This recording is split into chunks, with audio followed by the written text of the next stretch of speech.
Selamat sore Bu Sri. Selamat sore semuanya.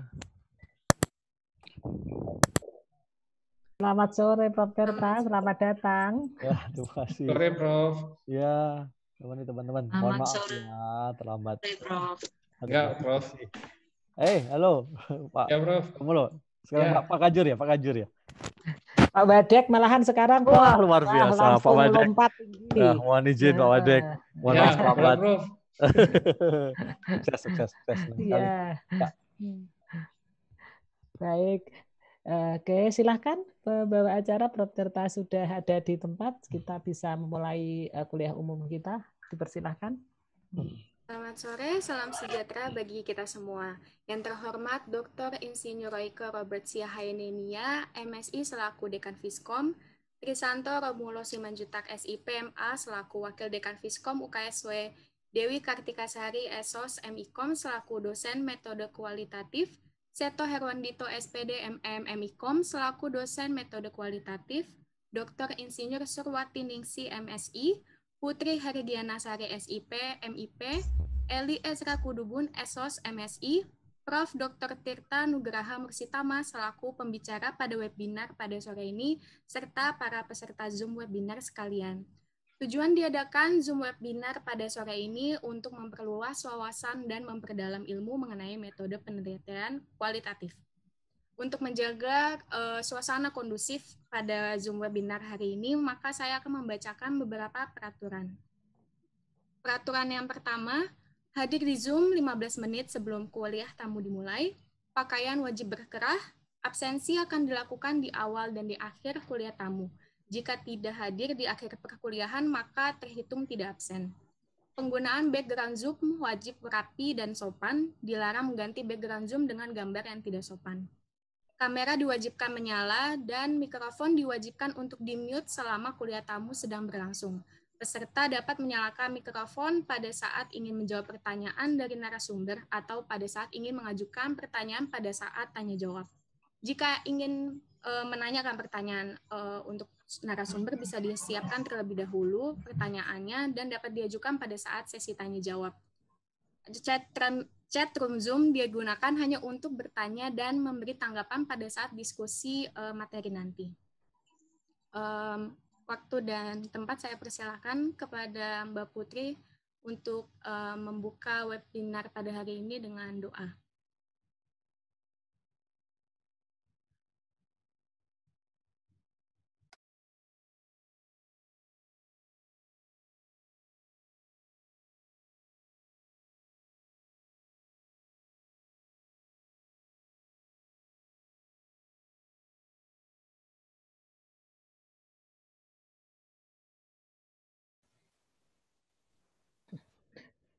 Mungkin bisa langsung Bu Dewi saja, langsung di-unmute ya. Oh ya, baik. Kita akan membuka seminar online kita kali ini. Saya akan pimpin dalam iman Kristiani. Bapak Ibu, teman-teman mahasiswa, mohon mendukung dalam doa. Mari kita berdoa. Tuhan, kami mengucap syukur untuk berkat-Mu dan rahmat-Mu yang selalu baru kepada kami tiap-tiap hari. Kami juga mengucap syukur untuk berkat-Mu kepada kami hari ini. Kami saat ini hendak melaksanakan seminar online. Kami berdoa supaya Engkau memberkati seminar ini, Engkau memberkati keseluruhan acara, Engkau memberkati kelancaran acaranya, Engkau memberkati pembicara yang akan menyampaikan materi, Engkau memberkati moderator yang akan memandu acara ini, sehingga semua dapat berjalan dengan lancar. Kami menyerahkan juga kepada para peserta Tuhan supaya juga bisa memahami setiap materi ini yang disampaikan dengan baik dan dapat membantu mahasiswa untuk memahami materi metode penelitian kualitatif maupun untuk skripsinya nantinya. Terima kasih Tuhan, doa ini kami serahkan kepada Engkau. Di dalam nama Tuhan Yesus Kristus kami berdoa dan kami mengucap syukur. Amin. Waktu saya kembalikan pada MC, silahkan. Terima kasih Mbak Dewi telah memimpin doa pembuka pada webinar pada hari ini. Untuk memulai webinar pada hari ini, saya akan memberikan waktu dan tempat untuk Kak Ulo selaku Wakadek Fiskom untuk memberikan kata sambutan. Oke. Selamat siang semuanya yang hadir pada siang hari ini. Bu Sri selaku moderator kegiatan, Ibu Dewi selaku koordinator mata kuliah metode penelitian, Mbak Putri juga hadir di sini tadi, dan juga para kaprodi juga yang hadir pada siang hari ini. Terima kasih atas kegiatan yang luar biasa yang sudah digagas dan dibuat dengan mengundang salah satu pembicara yang sudah sangat terkenal gitu ya, tidak hanya di dunia akademik sebenarnya, tapi di media sosial dengan salah satu penggiat YouTube bagi kalangan akademisi. Karya-karyanya lumayan membantu Prof Tirta dalam karya-karyanya, dalam setiap konten-konten yang dibuat. Sewaktu di Bali kemarin juga kayaknya ada juga ya saya masuk dalam konten Prof Tirta, akhirnya kesampaian juga masuk dalam konten Prof Tirta. Mantap Prof, luar biasa. Prof Tirta sekarang dari kalau dari Prodi HI sudah kenal dari Prof Tirta zamannya Kaprodi di BINUS ya Prof ya, di BINUS HI, tapi sekarang sudah masuk rektorat Prof ya. Bagian internasionalisasi kerjasama kalau nggak salah Prof ya. Riset ya. Di rektorat, jadi luar biasa Prof. Kami tentu sangat membutuhkan beberapa masukan dari Prof Tirta, baik itu dalam pengembangan lembaga dan juga dalam kajian-kajian spesifik seperti yang kita lakukan pada hari ini soal penelitian. Tidak hanya bagi mahasiswa, tapi juga kami bagi para dosen, dan juga di Fiskom ini banyak dosen-dosen muda juga tidak hadir mungkin secara keseluruhan, tapi nanti materi perkuliahan ini akan direcord dan akan masuk ke dalam akun YouTube channel kami. Jadi kegunaannya berdampak cukup luas. Tidak hanya di internal KSW, tapi bagi internal KSW tentu akan membantu dalam proses pembuatan penelitian. Karena kami rasa kami sebagai dosen juga pastinya tidak serba tahu juga, pasti ada hal-hal yang belum maksimal dalam pembuatan penelitian ke depannya, hal-hal kecil juga, karena setiap mengejar jurnal nasional terutama ada catatan-catatan minor yang dilakukan oleh reviewer yang pasti ada input-input kecil yang Prof bisa berikan dalam materi perkuliahan pada siang hari ini. Situasi pandemi saya kira tidak mengurangi esensi dari kegiatan kita, Prof, dan juga teman-teman, semoga sinyalnya bagus sehingga materi dari yang diberikan oleh Prof Tirta bisa maksimal didapatkan gitu ya. Kalau nanti kurang karena sinyal kalian, nanti bisa ditonton, di rewatch gitu ya, ditonton ulang di akun YouTube channel kita, teman-teman semua. Saya kira situasi pandemi ini semoga justru membuat semangat belajar kita akan jadi 2 kali, karena materi sudah digitalisasi dalam akun YouTube kita. Jadi saya lupa nih ngomong apa ya dosennya atau pembicaranya, jadi teman-teman bisa baca lagi. Tetap semangat teman-teman semua kuliahnya. Terima kasih Prof sudah membantu pengembangan lembaga kami. Tidak melupakan kemudian KSW di ujung Jawa Tengah gitu ya Prof ya. Kalau situasi pandemi berakhir, kalau ada kegiatan kelembagaan yang bisa Prof dukung, nanti tentu akan kami undang lagi ya Prof. Jangan bosan-bosan main ke Salatiga, kota kecil kami ya Prof. Itu aja mungkin kata sambutan dari saya, teman-teman. Saya juga izin nanti akan melakukan kegiatan lainnya, teman-teman semua. Selamat melakukan kegiatan webinar. Bu Sri, selamat memoderatori Prof Tirta, juga Mbak Lias, nanti tolong di MC dengan baik. Gitu aja, terima kasih. Selamat siang semuanya. Ya, terima kasih kepada Kaulo. Untuk selanjutnya, waktu saya serahkan kepada Ibu Sri selaku moderator pada Zoom webinar ini. Ini Mero. Nandai. Ayo Mero, minta tolong. Berapa? Baik, selamat sore. Terima kasih kepada Kak Olo, Pak Badek ya sudah memberikan sambutan, juga doa dan semua dosen yang ada di sini. Demikian juga para mahasiswa yang terhormat kepada Prof. Dr. Tirta Mursitanah yang PhD. Jadi Prof ini 2 doktor. Ya, itu berkenan hadir dan berkenan untuk memberikan pengetahuan kepada kita semua yang ikut di sini, Prof. Bukan hanya mahasiswa, tetapi kita juga dosen, dan bukan hanya mahasiswa yang mengambil mata kuliah metodologi kualitatif, tetapi juga terutama mahasiswa yang sekarang sedang persiapan ingin menulis tugas akhir, proposal ataupun skripsi. Ya, jadi ini sangat penting sekali terutama untuk membahani.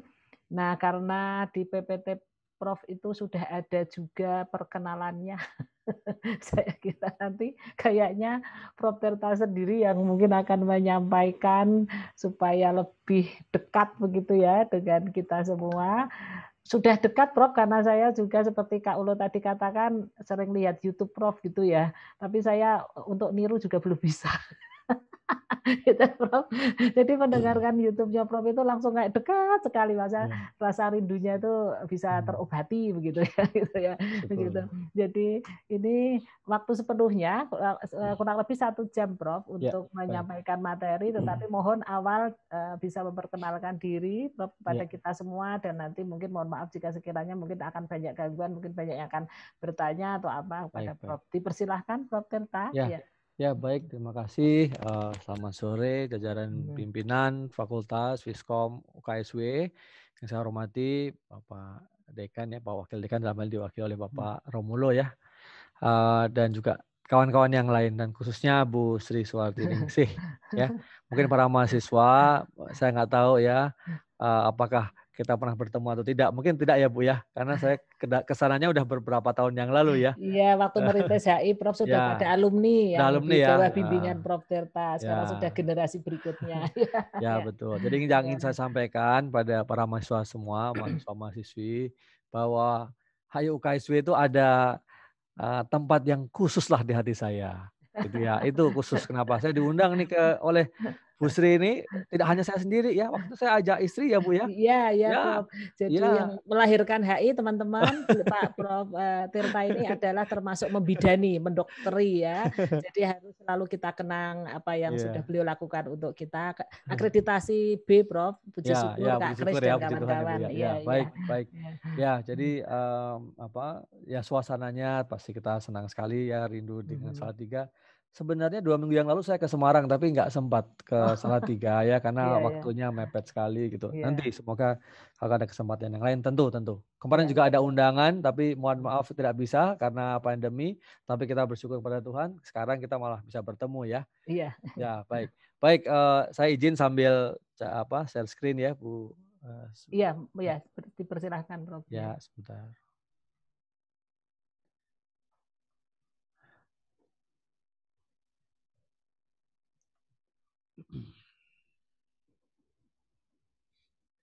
Baik, selamat sore. Assalamualaikum warahmatullahi wabarakatuh. Salam sejahtera untuk kita semua. Ya, Bapak Ibu yang saya hormati, dan sekali lagi saya sampaikan bahwa saya adalah sehari-hari sebagai Wakil Rektor bidang penelitian dan transfer teknologi di Universitas Pilihan Nusantara. Sebelumnya saya dan Bu Sri kolega sebagai HOD ya, Head of Department atau Prodi lah, Prodi Hubungan Internasional Universitas Pilihan Nusantara. Jadi itulah persinggungan yang paling hakiki sebagai sama kolega dalam Asosiasi Ilmu HI. Dan sekarang puji syukur kita juga dalam satu tim sebagai pengurus besar ya Asosiasi Ilmu HI ya, membantu para ketua prodi seluruh prodi HI seluruh Indonesia untuk memajukan komunitas epistemik HI. Nah, ini sedikit yang sampaikan seperti diminta adalah metode penelitian kualitatif ya. Saya sampaikan di awal bahwa sebenarnya materi itu hampir dikatakan sama saja ya. Teman-teman semua ya, saya panggil biar lebih akrab lah ya. Nah, Tapi memang yang mungkin membedakan itu mungkin kadang-kadang penyanyinya, kadang-kadang begitu ya. Karena di penyanyinya itu mungkin kalau ada ditanyakan ya bisa menjawab mungkin lebih lebih pas atau lebih enak begitu ya. Tadi yang ingin saya sampaikan adalah ini materi ini tidak baru ya, tidak sama sekali baru. Apalagi ini Bapak Ibu dosen atau penelitian pasti sudah mengajarkan ini, pasti kita sudah belajar bersama-sama.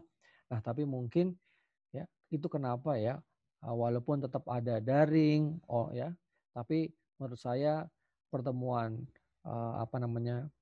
bertemu antara dosen atau antara pengajar dengan mahasiswa itu tetap perlu walaupun tidak secara fisik gitu ya, minimal face to face-nya pakai online ya sehingga bisa interaktif.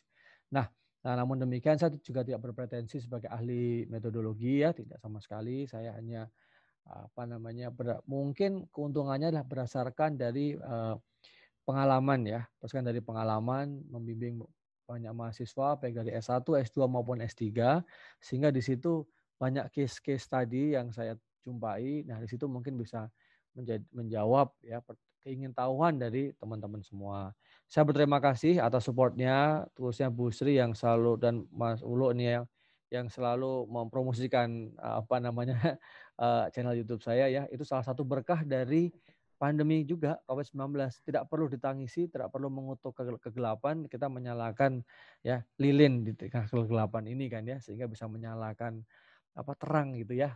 Nah, itu yang saya lakukan. Jadi kira-kira bulan Maret, April itu saya banyak mengunggah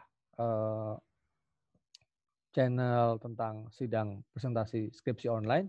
Ternyata disitulah terjadi viralnya. Walaupun beberapa waktu sebelumnya saya sudah mengunggah video, tapi itu belum hits gitu ya, belum nge-hit. Nah, setelah ada satu video yang hits, nah itu terus snowballing. Nah, itu ternyata kemudian menjadi satu niche tersendiri. Metode penelitian atau skripsi ya, itu ternyata banyak dicari orang ya. Saya nggak tahu, tapi saya bersyukur pada Tuhan ternyata per hari ini bisa sudah 12.000 lebih ya. Itu pencapaian ya. Tentu saya bukan Atta Halilintar, bukan sultan-sultan yang lain. Tapi kalau kita memproklamirkan ini aja profesor YouTuber ya Bu ya, atau dosen YouTuber. Nah, baik,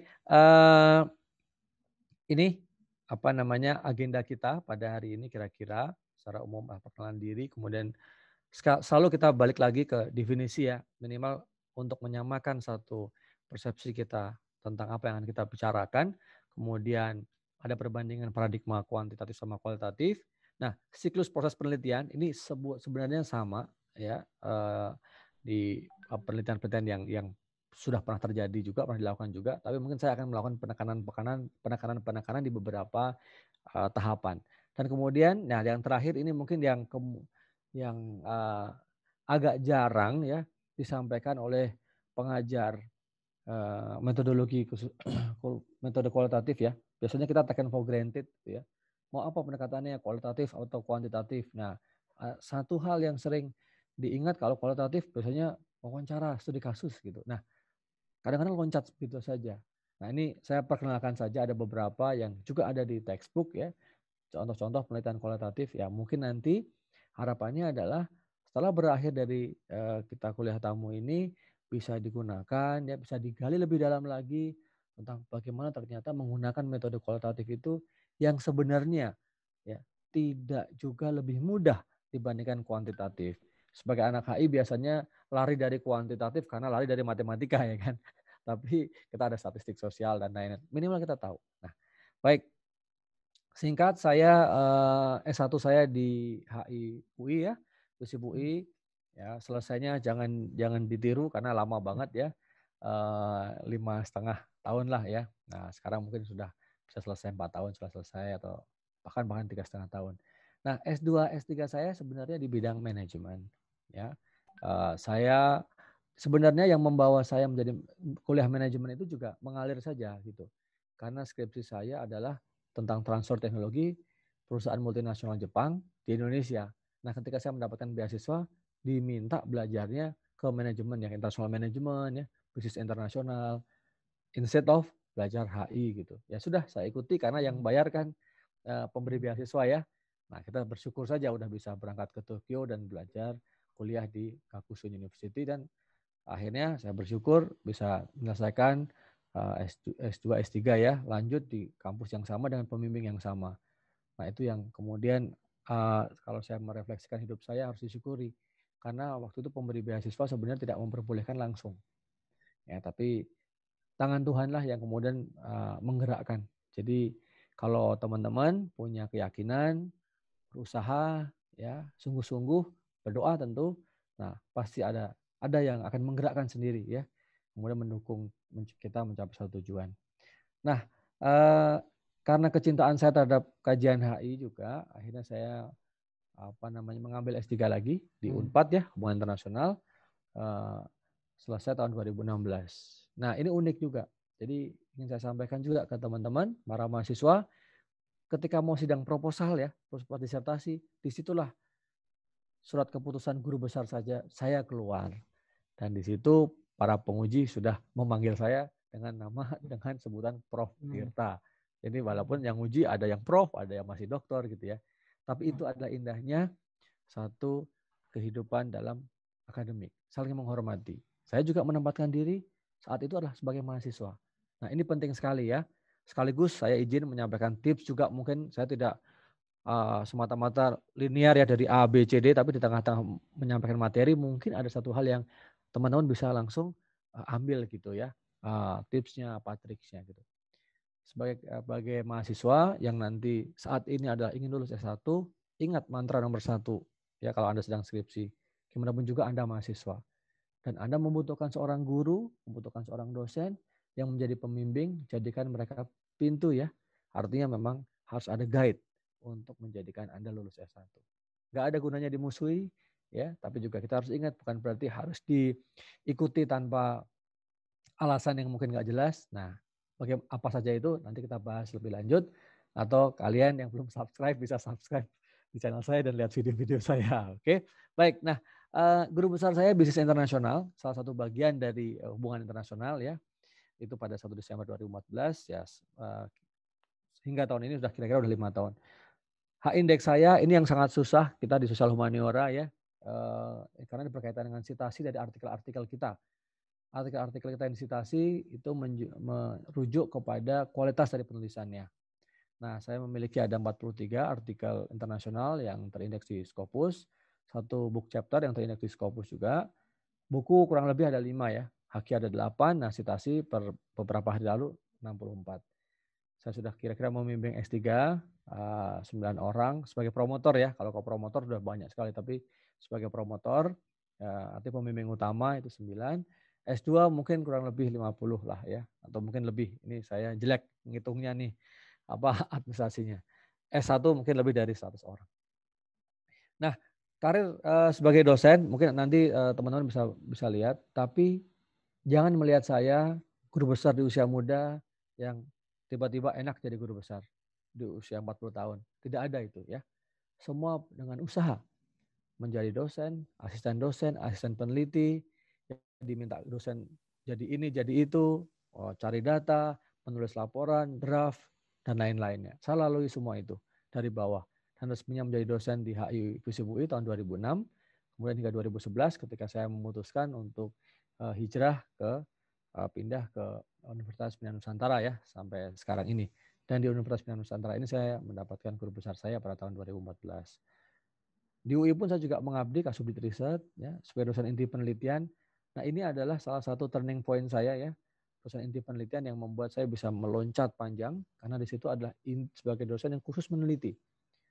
Diberikan target-target untuk mencari hibah-hibah penelitian baik dalam negeri maupun luar negeri, dan tugasnya hanya menulis, meneliti, menulis begitu. Dan kurun waktu 2 tahun ini ternyata luar biasa buat saya. Jadi key point-nya adalah yang masih muda, ya, itu yang selesai S3 misalnya, itu seharusnya dikaryakan untuk banyak menulis, meneliti ya.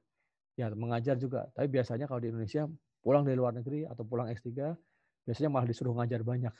Akhirnya waktu untuk meneliti nggak cukup lagi. Nah, demikian saya pernah menjadi Kajur HI ya, 2 periode. Kemudian sebelum menjadi wakil rektor riset, seperti posisi saya sekarang, saya pernah menjadi deputi wakil dulu selama 8 bulan, dimakangkan dulu untuk mendampingi wakil rektor yang saya gantikan.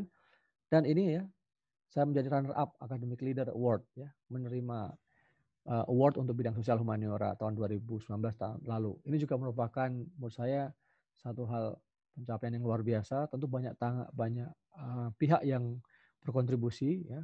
Nah, tapi yang ingin saya sampaikan adalah kita tidak pernah tahu, ya, apa yang nanti orang kasih atau orang hargai atau Tuhan berikan gitu.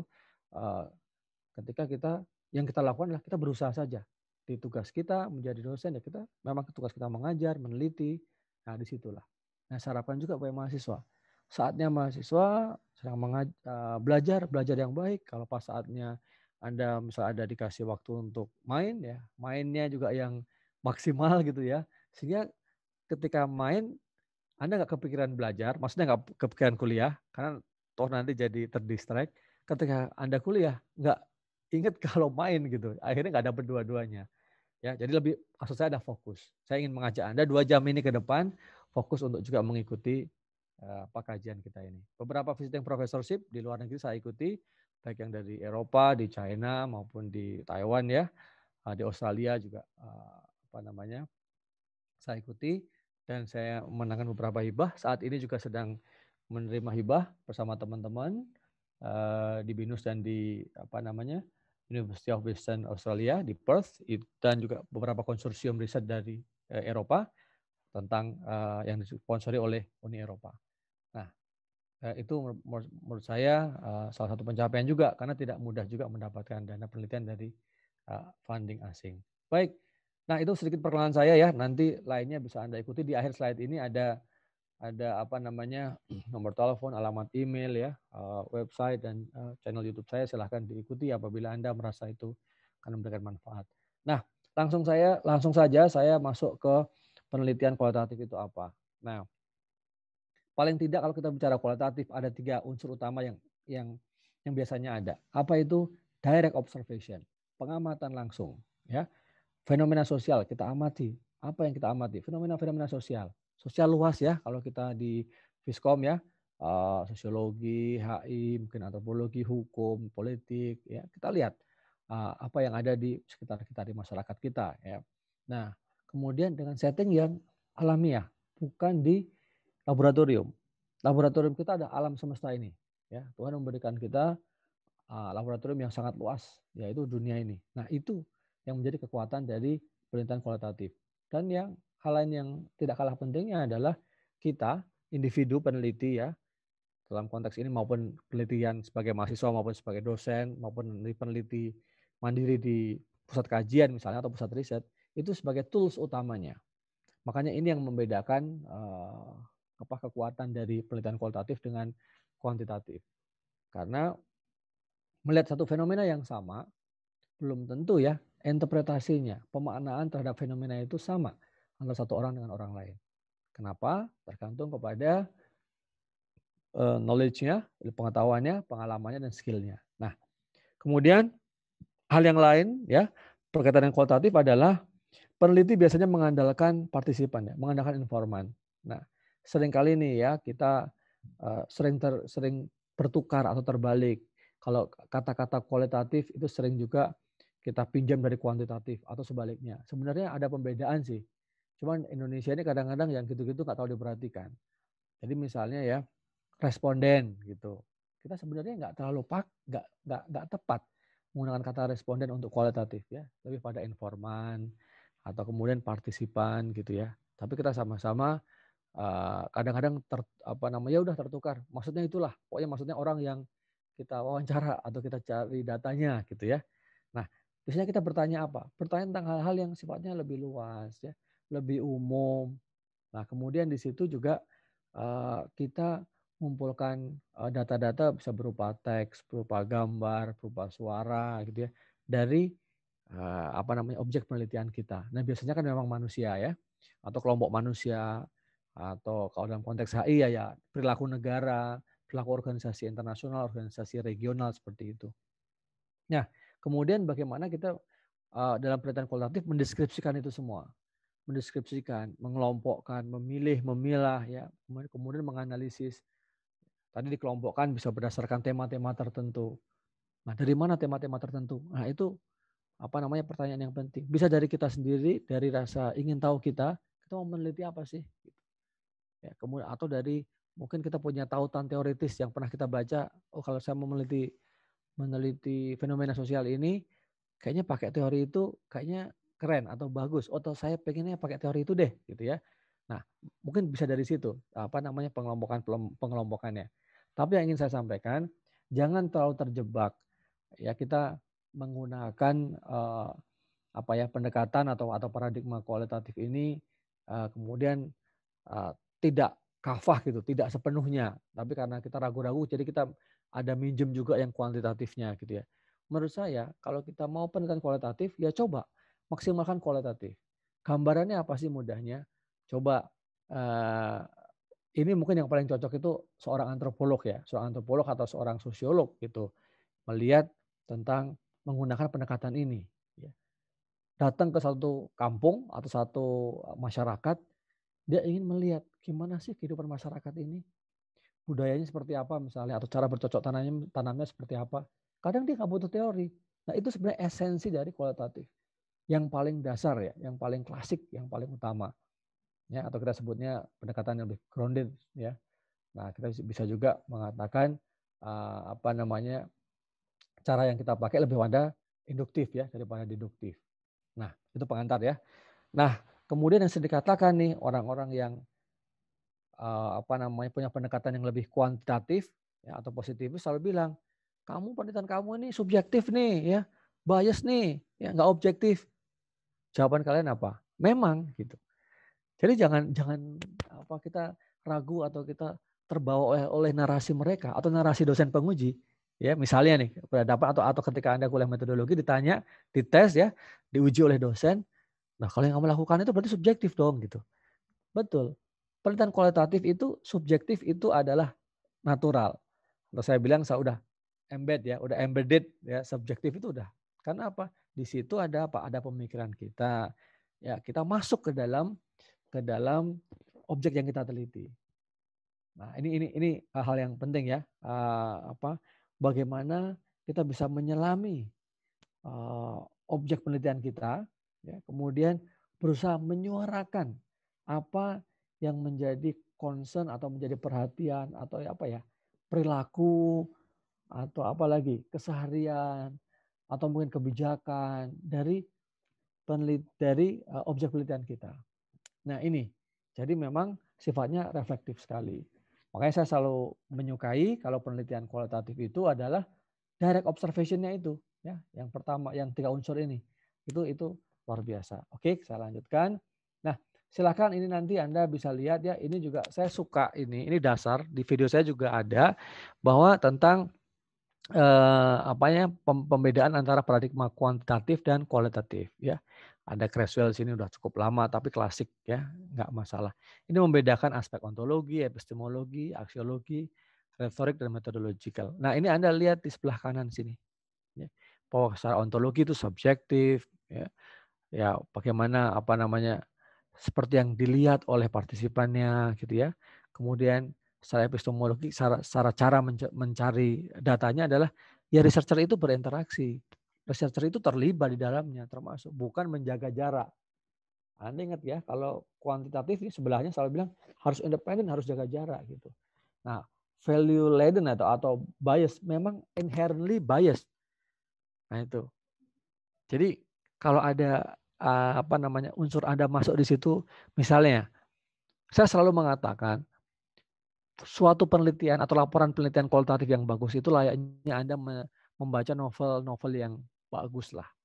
Novel-novel hits siapa sebutlah. Anda suka baca novel misalnya hukum ya, John Grisham atau siapa lagi tuh. Atau jika Rawlings ya gitu-gitu. Itu kan mesti baca enak ya. Nah, gimana caranya itu bisa menulis seperti itu? Kita pembaca terbawa ya dalam suasana yang dibangun dalam novel itu. Nah, kadang-kadang pernah Anda jumpai ya, ketika Anda baca novel, ya udah baca novelnya nih, terus nonton filmnya. Kadang-kadang nggak sinkron ya. Kadang-kadang seperti apa yang kita imajinasikan ketika membaca novelnya berbeda dengan film. Karena film itu diadaptasi atau punya interpretasi lain. Saudaranya, scriptwriter-nya gitu ya. Mungkin punya punya interpretasi lain terhadap naskah yang aslinya. Gitu. Nah ini saya analogikan seperti itu agar Anda mudah ya memahami apa sih sebenarnya penelitian kualitatif. Oke, ini secara retorik ya bahasanya informal, kemudian apa namanya evolving decision itu yang penting tidak saklek ya, tidak rigid di awal kita putuskan definisinya ini gitu ya, sehingga tidak boleh bergerak atau misalnya istilahnya operasionalisasi konsepnya gimana, itu sudah jelas kuantitatif ya. Nah tapi kalau kualitatif itu enggak gitu. Oke, saya mau meneliti tentang nikmatnya nasi tumpang di pertigaan pasar Salatiga misalnya, ini ngawur aja ya. Nah itu gimana gitu, teorinya apa enggak ya, ada saya mau datang, kita lihat gimana warungnya itu, berapa orang dalam satu pagi hari itu jam sekian-sekian berapa yang datang, masakannya seperti apa, nikmatnya seperti apa. Terus kalau ada orang yang keluar, kita wawancarai seperti apa. Kalau perlu kita masuk juga, kita rasain makanannya. Nah, itu seperti itu ya. Nah, kadang-kadang ketika kita melakukan penelitian itu, ada hal-hal baru yang belum terpikirkan ketika kita memulai penelitian. Nah, di kualitatif itu sah-sah saja. Ya kan? Nah, tapi di kuantitatif itu sangat tabu ya, itu tidak boleh gitu ya. Nah, secara metodologis induktif tadi. Kata kunci yang mungkin bisa kita pilih dari kualitatif adalah dia induktif. Ya, dia lebih hal-hal yang sifatnya partikular, dari hal yang sifatnya khusus ya, dari lapangan itu kemudian dicari ke atas gitu ya. Saya selalu menyontohkan kalau induktif dari hal yang nyata di lapangan. Kecil-kecil di lapangan ada apa, naikkan, ya, dilihat abstraksinya gitu, ada pola-polanya seperti apa, dikelompok-kelompokkan tema-temanya apa. Nah, paling ujung lagi, bisakah itu menjadi satu teori? Ataukah itu bisa merujuk ke teori apa yang mungkin kemudian bisa satu, memperbaiki teori, atau bahkan dua, membuat satu teori yang baru gitu ya. Nah, ini arah seperti itu. Tapi tenang, jangan terlalu pusing. Wah, gila ya, masa S1 suruh bikin teori gitu ya. Ya. Nah, enggak, nanti kita tentu takarannya sesuai dengan tingkat kita jenjang pendidikan kita ya. Jadi jangan khawatir. Nah, ini juga alasan pemilihan. Sering kali kan. Jadi gimana milihnya? Udah, nanti baca sendiri ya. Lihat kriterianya sini sebelah kiri. Ya, bagaimana kita melihat dunia, bagaimana kita skill kita, gimana kita punya pengetahuan enggak gitu ya. Kemudian rasa lebih sereknya gimana? Secara psikologis atribut kita tuh lebih nyaman mana gitu ya. Kemudian lihat mungkin juga problemnya tuh secara natural, secara alamiah tuh problemnya apa ya. Nah, kalau problemnya X mungkin cocoknya lebih kualitatif dibanding kuantitatif atau sebaliknya. Nah, atau kemudian yang terakhir adalah audiensnya siapa. Jadi kalau ditanya, ini pendekatannya saya harus kuantitatif atau kualitatif, kuanti atau kuali, kembalikan kepada diri Anda sendiri. Nggak ada gunanya juga Anda, wah susah-susah gitu ya. Ternyata saya mau milih kualitatif, ya kan? Ternyata Anda orangnya sangat saklek, sangat melihatnya suatu harus objektif ya, antara saya dengan yang saya teliti itu harus ada jarak gitu ya. Saya nggak bisa kalau harus masuk ke dalam objek penelitian itu, misalnya nih, ini ekstrimnya saja ya. Ya silahkan Anda memilih paradigma kuantitatif, begitu seterusnya ya. Nah, kalau soal training dan experience itu sebenarnya bisa kita latih ya kan. Wah, saya nggak bisa ngitung nih, atau saya sekarang software piranti lunak untuk menghitung atau menganalisis data statistik banyak sekali gitu ya misalnya. Nah, atau misalnya kualitatif juga bisa loh, ya bisa ya, NVivo dan lain-lain juga ada gitu ya. Nah, itu silahkan nanti dipilih. Nah oke, ini sebagai mengawali saja untuk menjadikan peta ya, kita jadi punya gambaran gitu, mappingnya jelas. Nah dari sini nanti kita akan menggali satu persatu. Nah, ini bisa standar bisa tidak ya, tapi saya hanya mikir ini gimana caranya lebih mudah ya gitu ya. Jadi saya melakukan memberanikan diri ya, mungkin agak berbeda sedikit dengan textbook yang lain, tapi yang awal adalah kita bagaimana dalam kualitatif itu mengidentifikasi masalah penelitian. Sama semua.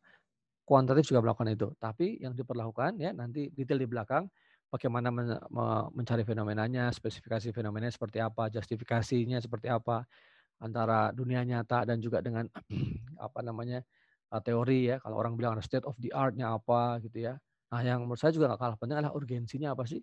Arti pentingnya bagi audiens ya, pembaca gitu ya, melihat penelitian ini, membaca penelitian ini tuh apa. Gitu. Nah, setelah itu selalu ingat, apapun yang sudah Anda lihat, apapun yang sudah Anda katakanlah ingin teliti, itu harus dikembalikan kepada kajian pustaka. Mau kualitatif, mau kuantitatif, iya. Karena apa? Karena ini ilmiah. Beda kalau Anda nulis klinik, Anda nulis opini, ya opini yang seenaknya, bukan seenaknya ya. Kadang-kadang opini pun sekarang kalau kita lihat di koran juga orang sudah menulis dengan memasukkan ada sedikit-sedikit teori-teori ya kan. Nah, atau literatur ya, mengutip sana, mengutip sini. Nah, itu. Pentingnya bagaimana melakukan kajian pustaka atau kajian literatur review, memilah literatur ya, mencari, mengalokasikan penelitian kita ada di mana gitu ya, memilih sumber-sumber ilmiahnya, dan juga ingat ini kalau yang sekarang masih merasa ya mohon maaf nih untuk kritik juga untuk kita para dosen, apakah ketika membuat kajian pustaka itu hanya merangkum? No, ya big no ya. Tapi tahap pertama merangkum adalah tahap pertama. Misalnya diberikan oleh dosen satu artikel. Oke, silahkan kita bikin kajian literatur ya dari 5 artikel ini. Nah, tapi kemudian yang Anda lakukan adalah Anda merangkum 5-5-nya. Buku tentang tulisan artikel X gini. Artikel B gitu ya dan seterusnya. Anda hanya semacam dituliskan saja urutan gitu ya, di listing gitu ya. Bukan seperti itu ya. Tapi merangkum itu memahami isi dari artikel itu satu hal, atau isi buku itu satu hal, tahap awal. Nah, setelah itu ketika kita mau melakukan, namanya juga mereview kan, melakukan review ya kita harus mengkritisi dari bacaan itu. Bagaimana mencoba melihat keterkaitan satu artikel dengan artikel lain, satu buku dengan buku yang lain, apakah bisa dikelompokkan dalam satu kelompok tertentu, ya, apakah yang satu ini berlawanan dengan yang lain, ya. Nah, ini yang harus kita cari hubungannya, gitu ya. Makanya seringkali literatur review kalau Anda baca di artikel-artikel jurnal ya, HI maupun yang non HI, artinya yang sosial ya, saya bicara sosial, itu seringkali ada satu paragraf isunya banyak sekali kutipannya atau bacaan mungkin lebih dari 10 artikel gitu ya. Nah, tapi satu kalimat atau 2 kalimat saja gitu. Nah, itu karena esensi. Ya. Nah, itu perlu ya. Sebagai penelitian kualitatif kita perlu bagaimana agar mengetahui apa yang orang lain sudah tahu, atau dalam pengetahuan topik ini itu di mana sih tempatnya, atau orang udah tahu apa sih, apa yang orang udah ketahui atau apa yang sudah dipelajari tentang topik ini ya dalam pengetahuan. Nah, nanti kita jadi tahu ada juga yang belum. Nah, bagaimana nih? Ada gapnya, ada yang perlu digali lagi. Nah, itulah fungsinya. Nah, kemudian berikutnya di sini menentukan tujuan penelitian. Ya, biasanya kan akademik, praktis ya, ada di sini. Oke. Nah di sini ini biar cakep aja kayaknya kalau kotak-kotaknya ini keren nih. Saya gabung antara teori dan metodologi. Kenapa teorinya pakai tanda kutip? Nah, selalu terjadi perdebatan. Kualitatif pakai teori nggak? Ya, ada yang menjawab, wah harus dong Pak, tetap pakai teori. Prof harus tetap pakai teori karena ini kan alamiah, ilmiah, harus pakai teori ya. Betul, memang yang membedakan pakai kajian ilmiah atau bukan, tulisan ilmiah atau bukan, dia pasti salah satunya adalah ada teorinya apa enggak. Betul sekali. Nah, tapi bagaimana penggunaan teori itu? Ingat ya, kualitatif adalah induktif. Gitu. Jadi melihat lapangan, melihat hal yang partikular, menjadi general, abstraksi ke atas. Abstraksi ke atasnya itu baru kontribusinya ke teori. Jadi bukan model deduktif ya, yang model tadi apa yang saya sampaikan, misalnya operasionalisasi konsep. Wah, variabelnya apa? Oh, udah logikanya logika kuantitatif. Katakanlah yang HI ini ya, power, konsep power. Bagaimana kita menerjemahkan power itu? Wah, dipikir-pikir. Power itu mungkin bisa dari power dari aspek politik, bisa power ekonomi, bisa power apalagi misalnya ya, katakanlah ya power yang informal nggak kelihatan apa ya gitu ya misalnya. Militer. Nah akhirnya apa? Militer. Gimana ngukurnya ya? Wah, turunin lagi ke bawah. Indikatornya apa? berapa tanknya, berapa pesawat tempurnya, berapa kapal perangnya, berapa anggaran belanjanya. Nah, ini logika-logika deduktif. Ya. Nah, kalau induktif tidak begitu. Ya, sebaliknya. Tapi memang di kepala kita ketika menulis kualitatif, meneliti kualitatif bukan berarti kosong, ya, bukan berarti kosong tanpa konsep atau teori. Kalau secara personal saya menyarankan ya adalah cantolan sedikit di kepala kita bahwa kita ingin menulis tentang apa misalnya ya kemiskinan. Nah, gitu mungkin pokoknya saya ingin lihat deh kemiskinan di urban seperti apa sih gitu. Nah, itu dipegang dulu. Nah, kalau kuantitatif dia pasti akan oke, saya cari definisi kemiskinan menurut para ahli semua. Habis itu dia bingung. Saya mau ngumpulin datanya apa ya gitu. Nah, tapi kalau di kepala kita oke, saya ngerti, saya mau meneliti tentang kemiskinan di kota. Udah, apa yang dilakukan oleh seorang peneliti kualitatif? Jalan di trotoar sepanjang jalan itu, lihat lampu merah, lihat apa rumah-rumah di slum area ada enggak, ada di jembatan ada apa, atau masuk ada enggak enclave sedikit saja keluar dari kota. Anda jelaskan situ. Anda duduk, Anda amati perilaku orang itu, kadang-kadang apa ya, ibu-ibu bawa anak, ya masih kecil gitu ya. Kadang-kadang kalau mau Lebaran atau akhir tahun atau apa suka banyak yang tiba-tiba banyak kan di kota-kota itu bawa gerobak dan segala macam. Ya, apakah itu benar-benar kemiskinan? Apa itu tidak? Ya, pernah kan beberapa tahun yang lalu kerjaannya sih mohon maaf pekerjaannya sih pengemis tapi di kampungnya punya rumah yang gede, mobilnya luar biasa, macamnya kaya raya gitu artinya ya. Nah, ini kan udah jadi, loh, poverty kok udah jadi bisnis. Nah, misalnya gitu ya. Nah, itu adalah menggunakan teori, menggunakan konsep yang dipakai untuk melihat kondisi di lapangan. Anda tulis, Anda take note ya. Nah, ini bagian metodologi ya. Tapi bukan testing ya, sekali lagi bukan testing. Milih informan, milih narasumber. Oh, sorry typo ya. Nah, setelah itu tadi tahap berikutnya analisis dan interpretasi data. Tadi konteks tadi misalnya contoh kemiskinan tadi, begitu Anda kumpulin data-datanya, Anda record, misalnya Anda fotoin, Anda videoin, kemudian Anda interview mereka gitu. Setelah itu Anda merefleksikan, ini apa sih sebenarnya ini? Nah, saya mau argumentasi apa ya terhadap kondisi kayak gini? Ya.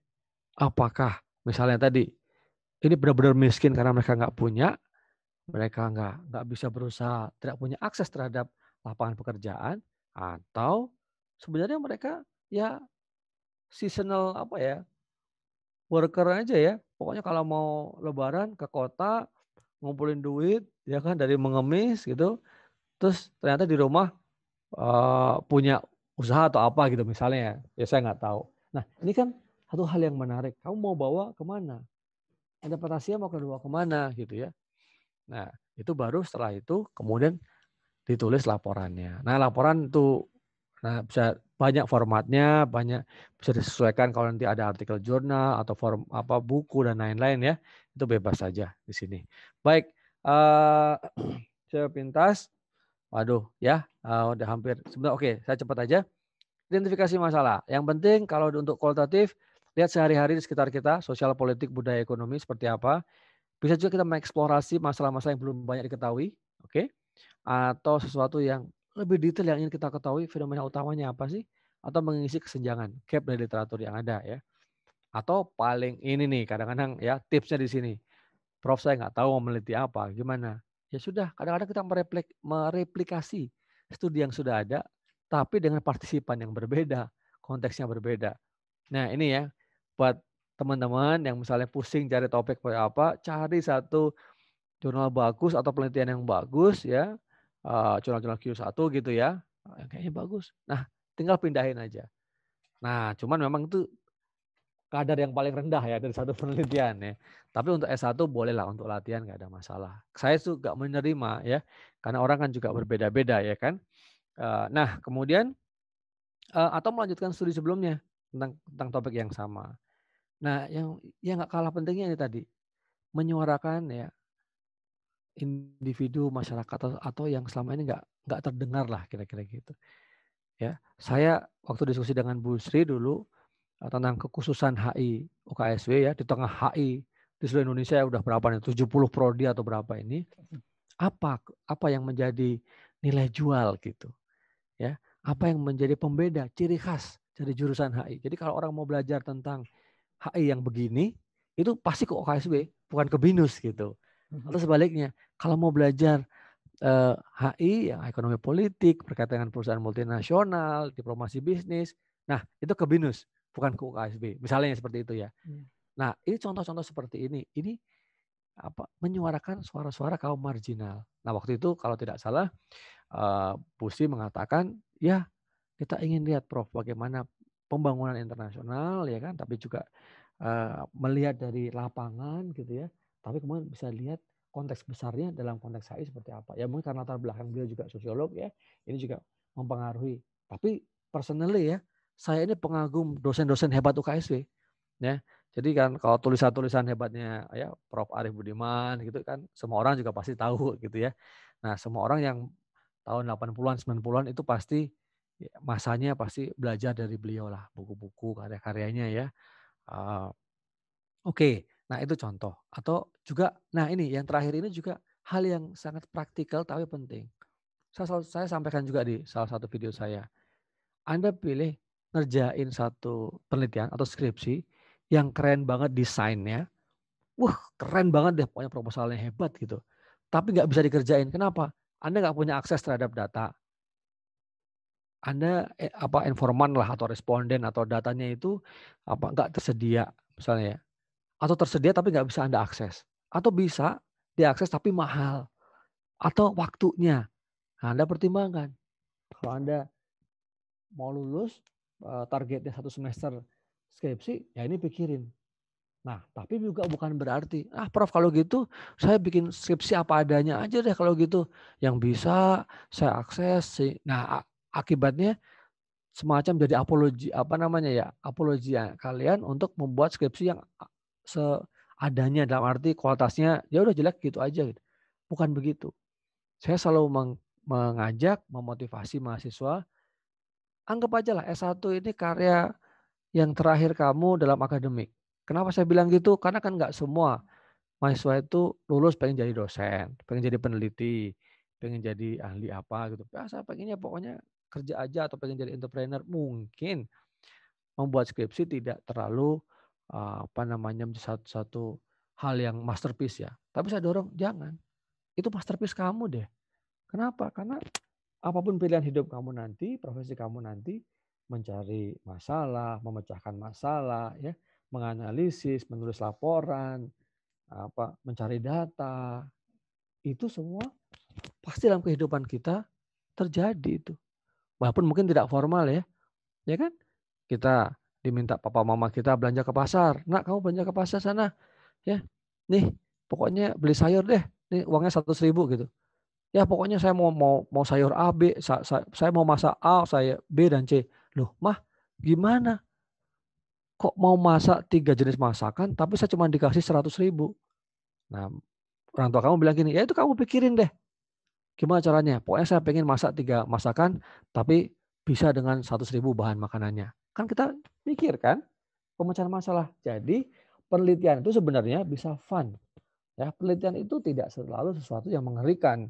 Ya di lab gitu ya, kemudian menyendiri atau banyak bahan-bahan kimia, ya itu kalau mungkin teman-teman yang memang bidangnya itu ya. Tapi kalau kualitatif ya kita enjoy saja ya, seperti yang kehidupan kita sehari-hari. Nah berikutnya apa? Nah tadi saya sudah sampaikan melakukan kajian pustaka, kajian literatur. Mereview bukan meringkas, ya kan? Tidak hanya meringkas, kan kita tahu ya summary itu level yang paling dasar dalam memahami, karena dianggap kita tahu nggak esensi dari artikel ini. Kita rangkum, kita sampaikan dengan bahasa kita. Nah kemudian juga penting ini menjustifikasi permasalahan penelitian. Karena orang nanya, oke kamu penelitian apa? Kemiskinan kota. Oke, bagus. Apa yang udah kamu baca? Ini posisinya di mana ya? Dalam misalnya dalam sosiologi perkotaan misalnya gitu. atau dalam misalnya SDGs, kamu nggak bisa jawab, nggak tahu. Nah, ya itu gunanya bahwa ketika Anda punya permasalahan penelitian atau mau meneliti apa, itu mau dicantolkan kemana, ya itu mau dikontekstualisasi ya, mau diposisikan lah bahasa yang sederhana, mau diposisikan di mana. Kemiskinan mau Anda kaji sebagai kegagalan pembangunan misalnya ya, itu mungkin studi sosiologi gitu ya, atau Anda mau atau ekonomi pembangunan gitu ya, atau Anda mau lihat sebagai ini kegagalan atau apa namanya tantangan menghadapi pencapaian SDGs misalnya. Oh, di situ ada HI, mungkin ada sosiologi, mungkin ada politik, administrasi dan lain-lain. Nah, itu. Makanya ilmu pengetahuan ya topiknya bisa sama atau masalahnya bisa sama, tapi pendekatannya berbeda bisa jadi ya. Hasilnya berbeda. Makanya sekarang yang monodisiplin seperti itu tetap didorong, tapi lebih kita dorong lagi agar multidisiplin. Nah, ini nanti Anda bisa baca bagaimana cara mengidentifikasi literatur, apa itu literatur ilmiah ya, bagaimana mengorganisirnya, menulisnya. Oke. Berikutnya menentukan tujuan. Nah, tujuan ini menjadi satu hal yang penting ya, karena tujuan yang sifatnya akademik, yang berkontribusi kepada ilmu pengetahuan, kepada topik kita. Topik kita berkaitan dengan bidang kita atau bahkan sub bidang kita ya, misalnya hubungan internasional, mau bicara tadi tentang kemiskinan, kita mau pembangunan berkelanjutan. Nah, itu kan semakin spesifik ya, semakin kecil semakin bagus. Karena kita tidak mungkin meneliti dunia seluruhnya kan. Yang bisa kita teliti akhirnya adalah satu lokus tertentu ya, site tertentu, konteks tertentu. Ingat juga bahwa dalam ilmu sosial ya, kalau saya bicara sosial tadi ya, ada politik, HI gitu seperti itu, sosiologi, antropologi. Nah, itu tidak lepas dari konteksnya.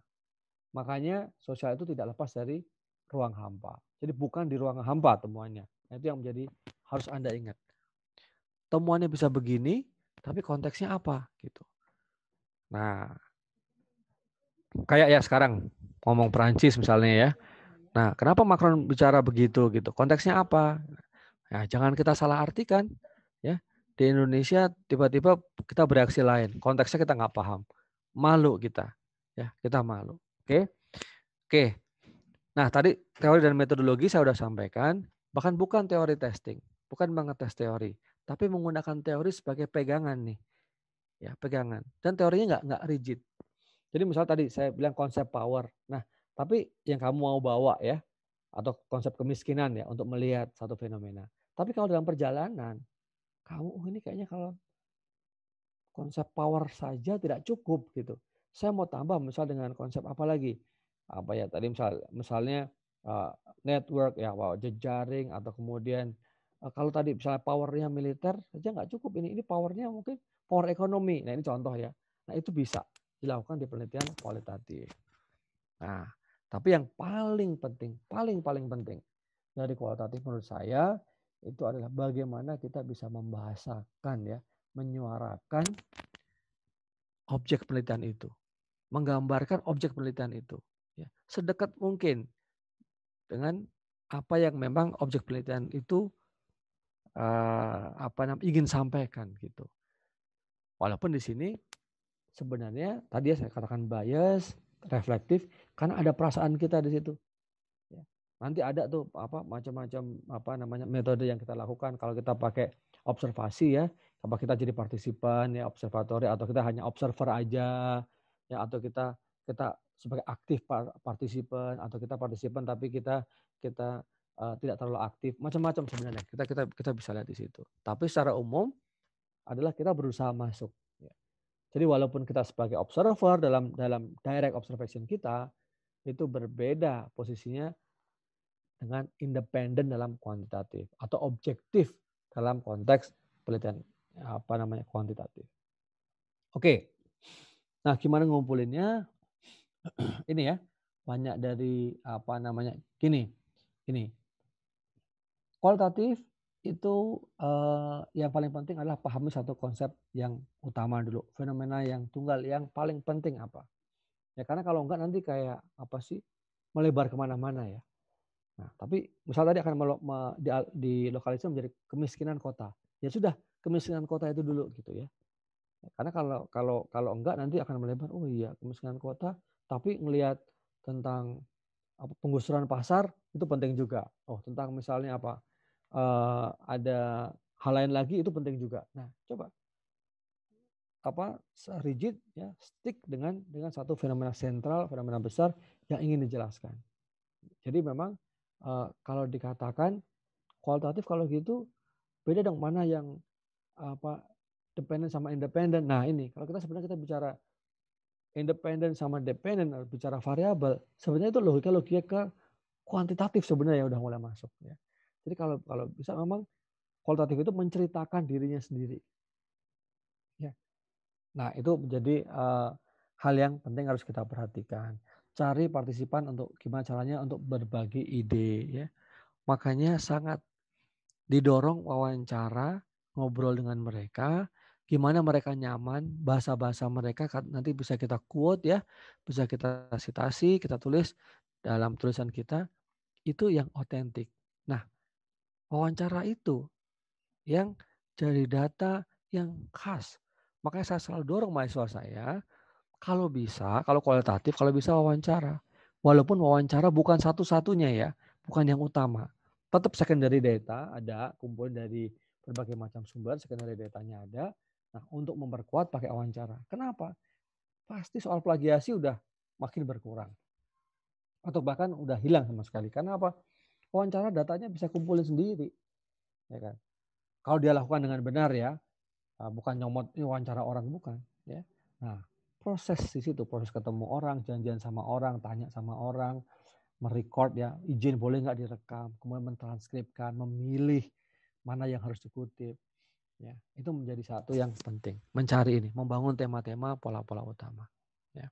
Jadi ingat sederhananya, kalau kualitatif habis ngobrol atau habis melihat deskripsi mengobservasi, bisa nggak kalian kelompok-kelompokkan itu menjadi, oh kayaknya tadi saya lihat kalau kemiskinan kota, saya lihat mungkin ada yang, mohon maaf ya, pengemis jalanan.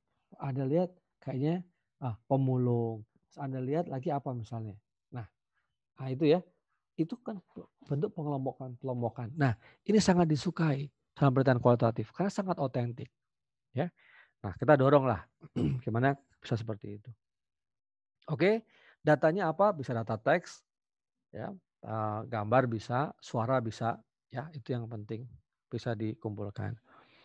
Nah, bisa juga kita ini ya, yang tantangan buat kita itu gimana orang mau ngomong, gimana orang mau menyampaikan apa yang dirasakan ya atau dialami.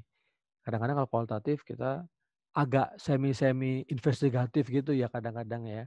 Nah, tapi kalau kita rigid dengan protokol penelitian, sebenarnya itu ada informed consent ya, bahwa kita memang melakukan penelitian dan orang itu harus tahu bahwa dia sedang diteliti gitu. Kadang-kadang kita enggak pakai prosedur gitu-gitu ya. Nah, tapi kalau bisa akan sangat bagus. Makanya kenapa izin penelitian itu penting. Ya, kalau bukan semata-mata, wah ini pasti pemerintah pengen, atau wah kampus ini pengen mengatur penelitian kita. Satu sisi mungkin itu betul, ada betulnya. Tapi hal yang lebih esensi adalah memang dalam penelitian itu ada protokolnya, ada SOP-nya, ya, bagaimana melakukan penelitian. Tahap-tahapannya itu memang harus jelas. Nah seringkali kalau kita kadang-kadang penelitian apa kualitatif langsung bikin interview, bikin wawancara. Kamu mau wawancara apa gitu? Pertanyaannya apa gitu ya? Kadang-kadang nggak ngerti saya gitu. Nah ini ya baik. Nah kemudian lanjut tentang pengumpulan data itu adalah sentral dari kualitatif bagaimana mengidentifikasi partisipan ya partisipan dan narasumber yang paling paham ya dan tempat atau lokasi konteks yang paling bagus lah. Ingat bahwa logika dari kualitatif itu bukan generalisasi. Ya.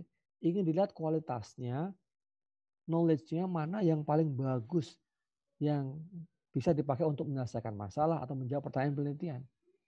Jadi kalau misalnya penelitian kualitatif Anda wawancara 2 orang, udah cukup. Dia misalnya tentang kemiskinan kota, dia paling paham. Atau misalnya dia pelaku misalnya gitu ya. Ya sudah. Ya. Itu yang paling. Anda mau nambah mohon maaf ya, pelaku pengemis 2, pengemis 3, pengemis 4, nggak bakal keluar, ya, atau nggak bakal beda gitu, ya, dengan seperti yang dibicarakan oleh misalnya maaf ya pengemis 1 ini, karena pengemis 1 ini adalah the most knowledgeable person gitu tentang topik itu. Nah ini ada satu hal nanti yang namanya satu protokol gimana sampai mana Anda harus berhenti untuk mencari data, mengumpulkan data. Ketika data itu sudah menjadi matang ya, sudah saturated. Artinya apa? Mau nambah 1 orang lagi, mau nanya ke kelompok orang lagi, tidak akan menambah satu informasi baru dari apa yang sudah kalian lakukan.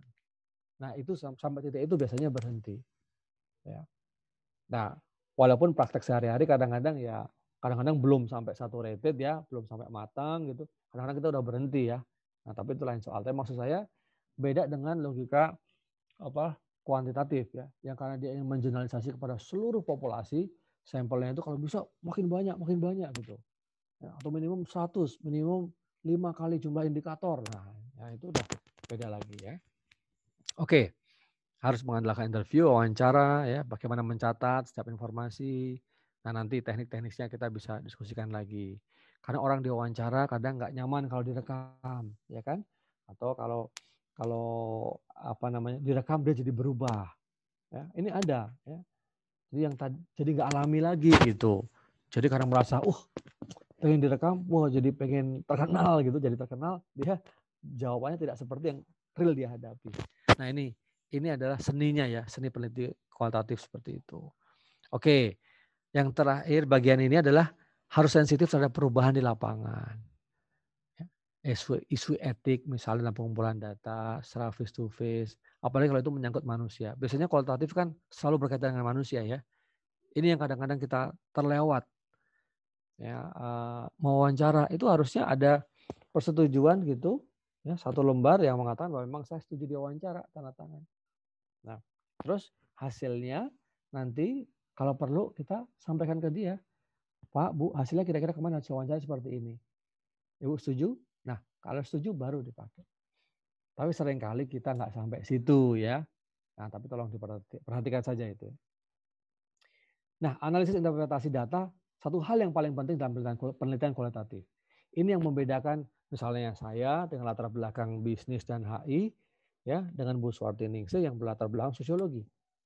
Melihat kemiskinan kota, pasti beda analisis interpretasinya. Bu saya mungkin berusaha menganalisis, pasti tidak sebagus Ibu Sri yang memang punya latar belakang mungkin sosiologi itu melihat masyarakat, teori-teorinya seperti apa, ya, dekat langsung dengan masyarakat gitu. Kalau HI kadang-kadang kan agak ngawang-ngawang gitu ya. Walaupun saya selalu mengkampanyekan HI itu harus membumi, harus bisa relevan dengan kejadian sehari-hari sehingga manfaatnya jelas. Nah ini maksud saya, analisisnya gimana? Dari teks, dari kita mengembangkan deskripsi, tema-tema tadi ya. Semakin unik tema-tema itu jadi khas. Oh iya ya, tulisannya Tirta itu kalau ngelihat kalau dengan pendekatan kualitatif itu pasti ada subtopik yang unik gitu, yang nggak biasa gitu. Nah, misalnya seperti itu. Sama-sama melihat kemiskinan sih, tapi kok beda ya dia ya. Nah, itulah stylenya si X, stylenya si B.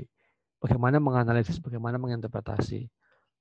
Di sini sebenarnya ya, baik untuk kualitatif maupun kuantitatif itu, bagian analisis dan interpretasi data khususnya itu sangat sulit, paling sulit. Karena di sini kan kita kalau kualitatif reflektif kan. Jadi kita melihat kemiskinan misalnya, lihat fenomena di jalanan gitu ya, pengemis atau pemulung. Kalau orang yang nggak peka menginterpretasikan data paling dalam 1 jam ada 5 pemulung lewat di jalanan ini gitu, protokol ini misalnya gitu ya. Beda halnya dengan seorang yang punya sense yang lebih dalam, lihat, waduh, dalam 1 jam aja ada 5 pemulung. Ya. Bagaimana ini kan? Ada apa ini? Kota ini apa? Masalah pembangunan seperti apa? Pemerataan seperti apa? Ada nggak program-program pemerintah? Nah itu makin panjang. Interpretasi datanya makin kaya gitu ya, makin kaya. Nah ini penting. Nah tadi saya sampaikan juga, dalam penelitian kualitatif itu kita bisa maju, bisa mundur. Konsepnya pertama kita bawa jalan di tengah jalan, Tapi kok kurang ya? Kita balik lagi ke depan. Baca lagi sesuatu. Ya, kita turun lagi, maju lagi. Ada yang kurang lagi. Kita bisa mundur lagi. Nah, itu bisa terjadi. Proses yang iteratif ya, berulang kali atau istilahnya apa? Back and forth gitu ya. Itu bisa saja terjadi gitu ya. Kalau di kualitatif. Itu yang tidak boleh terjadi, ya tabu dilakukan di kuantitatif. Nah, hal lain prosesnya ini eklektik, artinya seringkali meminjam dari banyak sumber, dari banyak pedoman, guidelines ya. Dan ini yang terakhir yang penting, pendekatannya interpretif. Ya, jadi beda, tradisinya ini bukan tradisi positivis ya, tradisinya tradisi post-positivis yang memang dia interpretatif gitu, interpretif. Jadi ya tadi, dari apa sih Prof ya? Dari refleksi kita. Anda bisa bayangin kalau ketemu teman ya, sama-sama cerita, misalnya nih katakan, kita lagi ada cerita COVID. Tapi yang satu ceritanya mungkin standar aja. Ya jumlah tahun kita setiap hari nambah 40.000 nih gitu. Datar aja. Tapi ada orang yang bisa cerita bahwa luar biasa ya. Setiap hari nambah 40.000. Sebenarnya apa yang terjadi? Proses misalnya apa tuh? PSBB apa lockdown atau apa itu terjadi enggak sih sebenarnya? Kenapa? Apa masyarakatnya gablek gitu ya? Masyarakatnya nggak tahu atau nggak mau tahu, masyarakatnya bosen di rumah, nggak atau pejabatnya nggak bikin protokol yang benar, pemerintahnya nggak melakukan sesuatu yang tepat dan lain terusnya. Ya. Nah ini contoh interpretatif dalam analisis data. Yang membedakan poinnya ada pertama, orang yang interpretasinya bagus biasanya bacaannya bagus, knowledge-nya bagus, pengetahuannya bagus. Jadi punya background pemahaman tentang topik itu dia lebih kaya dibandingkan yang lain. Ya kan? Selain pengetahuan, dia punya pengalaman. Kalau dia pengalaman di bidang itu, contoh deh, komentator bola ya kan. Pemain sama yang non pemain ya. Walaupun kadang-kadang yang non pemain lebih jago gitu, tapi kalau pemain dia pasti bisa lebih memahami karena dia ada di lapangan. Kenapa pelatih-pelatih itu juga sekarang biasanya dari pemain. Pelatih olahraga manapun lah. Pada dasarnya apa? Ya dia melaksanakan apa yang dia katakan. Jadi lebih otoritatif. Ya itu yang membedakan. Makanya kadang-kadang ya kenapa sih ada dosen ya yang hanya sekedar mengajar metodologi atau tentang penelitian tapi nggak pernah melakukan penelitian. Nah itu ya dosen tetap dihargai tapi otoritatifnya pasti kurang gitu. Nggak akan bisa ceritanya sebatas textbook itu aja.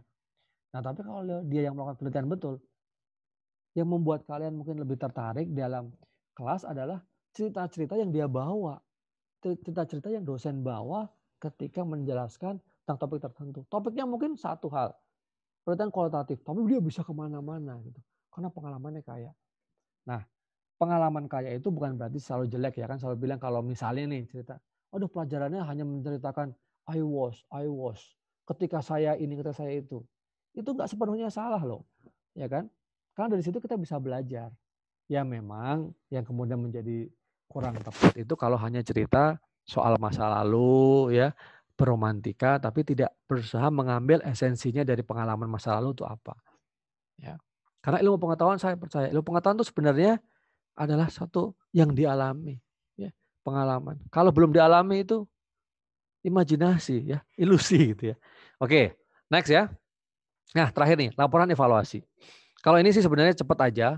Laporan evaluasi bisa modelnya mana aja, tergantung format yang diminta, tergantung audiensnya, siapa audiensnya. Ya, audiens itu pembacanya. Ya kalau memang ini untuk penelitian skripsi ya pasti kan pembacanya mahasiswa, dosen, ya, peneliti lain. Nah, pasti ada formatnya sebagai sebuah karya ilmiah, ya kan? Tapi ada juga kan laporannya itu hanya saya hanya butuh 2-3 lembar aja. Kamu apa sih pengen tahu gitu ya? Ya sudah, kan ini semacam abstrak ya, extended abstrak atau executive summary gitu misalnya. Jadi bisa seperti itu atau semacam policy paper. Jadi yang memang tidak terlalu rigid, tidak terlalu menggunakan kaidah-kaidah teoretik yang sangat saklek gitu ya. Bisa macam-macam. Makanya ini Anda harus nanti lihat laporannya seperti apa. Nah ya, kalau strukturnya nanti adalah macam-macam, tapi pada dasarnya ya ada pendahuluan, permasalahan, penelitian, kajian literatur dan seterusnya ya. Ini makanya kalau untuk yang format saya serahkan kepada kalau konteks ini misalnya skripsi atau penelitian pada kampus masing-masing. Nah, skripsi mungkin punya format beda-beda. Ada format full, minimum skripsi harus 100 halaman, monggo silahkan. Harus 7 bab, harus 6 bab, monggo silahkan. Tapi ada yang skripsi 40 halaman lah maksimal. Nah, silahkan. Ya, nggak masalah. Tapi yang penting kaidah-kaidah ilmiahnya dijaga. Ya, karena kan memang itu diserahkan sepenuhnya kepada kampus masing-masing. Nah, oke, itu satu bagian pertama. Tapi ini cepat saja saya minta 5 menit tentang ini. Contoh penelitian kualitatif. Nah, yang pertama itu penelitian naratif. Ya, maksudnya gini loh. Saya nggak mau teman-teman itu misalnya kamu penelitiannya pakai metode apa gitu ya. Kualitatif gitu. Ya, tapi metodenya apa? Cara. Kualitatif itu kan sebenarnya semacam pendekatan ya. Atau kalau mau lebih tinggikan lagi misalnya paradigma penelitian lah gitu ya. Nah, tapi kemudian caranya bagaimana? Nah, seringkali kalau anak HI paling studi kasus gitu. Tapi juga tidak pernah dikatakan studi kasus itu apa, kasusnya apa. Hanya nulis saja studi kasus misalnya ya, apalah sebut gitu. Ya. Tapi tidak pernah dalam metodologi tidak pernah dijelaskan sebenarnya studi kasusnya apa, merujuk dari pengertian apa, apakah itu single case, in-depth case, atau kemudian perbandingan antar case gitu kan. Nah itu yang miss. Ya, nah makanya harapannya ada 4 atau ada 5 contoh, silahkan nanti Anda pilih ya. Artinya Anda bisa gunakan yang sifatnya penelitian yang naratif, fokusnya mengeksplor kehidupan individu, pakai interview, dokumen, caranya juga bagaimana mengumpulkan cerita-cerita, ngobrol-obrolan mereka, pengalaman-pengalaman menarik mereka, konten-konten bersejarah mereka. Nah, biasanya kalau ini adalah menggambarkan secara detail kehidupan seseorang. Ya mungkin lebih dekat kayak apa ya, biografi gitu lah. Ini mungkin seperti itu. Nah, kemudian yang fenomenologi. Nah, fenomena apa? Anda mau lihat dampaknya terhadap apa ya? Fenomena misalnya apa? Mencairnya gunung es atau mencairnya es di kutub utara misalnya gitu. Nah, mau diteliti, nah mungkin semacam itu ya. Misalnya atau fenomena apalah? Fenomena asap Gunung Merapi ya, gitu ya. Nah, apa yang didapat? Apa yang dirasakan? Nah, itu bisa juga seperti itu, fenomenologi. Jadi menjelaskan esensi dari pengalaman yang dialami.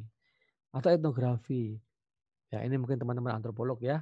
Nah, menggambarkan interpretasi budaya tertentu, kelompok tertentu. Nah, saya sebenarnya men-challenge ya, menantang teman-teman semua. HI bisa nggak sih kayak antropologi itu? Loh, kenapa enggak gitu? Kayak tadi misalnya kita bicara misalnya SDGs ya, Sustainable Development Goals gitu ya. Pencapaian SDGs. Kan itu kan gede-gede ya, terlalu tinggi gitu ya, mengawang-awang. Nah, tapi kalau Anda misalnya menulis skripsi atau melakukan penelitian tentang tadi kemiskinan kota ya, atau bagaimana sih saya mau lihat kenapa pengemis makin banyak ya di kota ini ya. Tapi Anda mau mengaitkan ini dengan pencapaian SDGs. Nah, itu kan udah kasana HI gitu. Jadi HI-nya relevan ke dalam. Jadi bukan memisahkan, itu masalah bukan HI itu. Tinggal bagaimana kita sebenarnya mengkontekstualisasi. Artinya dengan apa? Kalau pendekatannya ya mungkin sama dalam sosial ya. Tapi teorinya pakai apa? Nah, pakai teori-teori HI gitu ya. Atau kajian pakai misalnya ya SDGs. Kalau kita bisa SDGs udah secara global orang udah paham. Oh, itu bisa dekati secara HI, secara ekonomi juga bisa, sosiologi juga bisa kan? Nah, ini ya contoh-contoh. Jadi silahkan misalnya menarasikan kelompok-kelompok tertentu, perilaku budaya tertentu, masyarakat tertentu, tapi Anda coba kaitkan sama hubungan dalam konteks hubungan internasional. Yang lain ada Pak? Nih, penelitian yang grounded theory, yang intinya Anda nyemplung aja. Anda nyemplung tujuannya mengembangkan satu teori tertentu ya, berdasarkan data-data empirik di lapangan. Coba Anda interview banyak orang, mengobservasi ya kan. Kemudian Anda bisa mengelompok-kelompokkan gitu. Misalnya gini deh. Anda mau cari mengembangkan teori apa ya, power ya, misalnya gitu ya. Misalnya power itu apa dalam HI ya gitu kan. Nah, mungkin Anda menginterview 20 kepala negara. Nah, mungkin akan muncul suatu teori baru tentang power misalnya gitu ya. Nah, ini contoh aja. Kemudian dikelompok-kelompokkan ya, ada coding, jenisnya coding macam-macam di situ ada. Oke, itu tujuannya membentuk teori dan model tertentu gitu. Terakhir ini yang sebenarnya jamak sekali dipakai di kita ya, di HI itu orang mahasiswa sering pakai apa? Studi kasus gitu.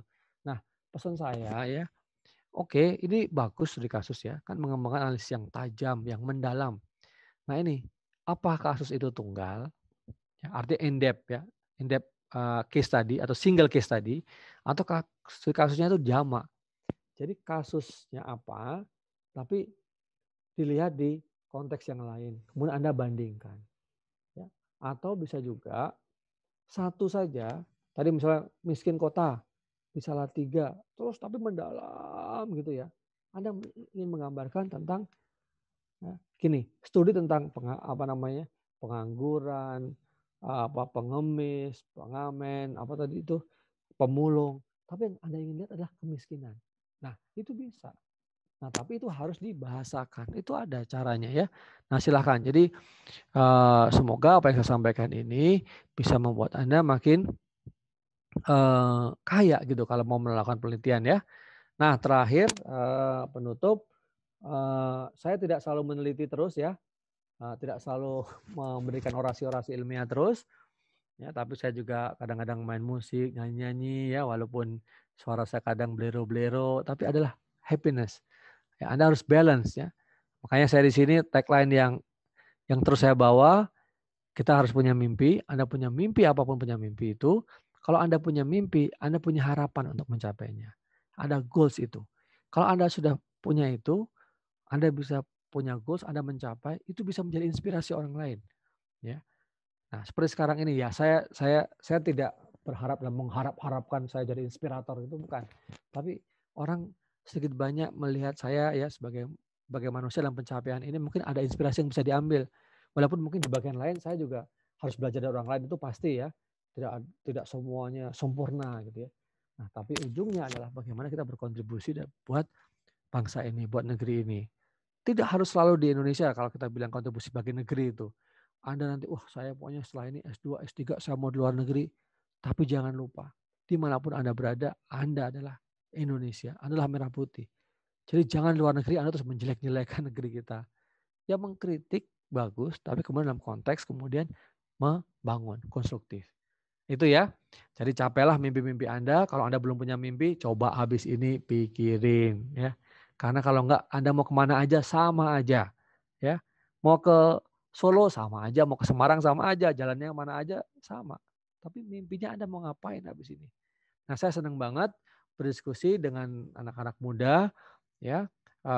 Mahasiswa saya udah banyak yang hebat-hebat ya, bahkan kita ini seorang guru ya, seorang dosen, senang sudah, itu bahagia, happy kalau berhasil melihat mahasiswa kita menemukan keberhasilan ya.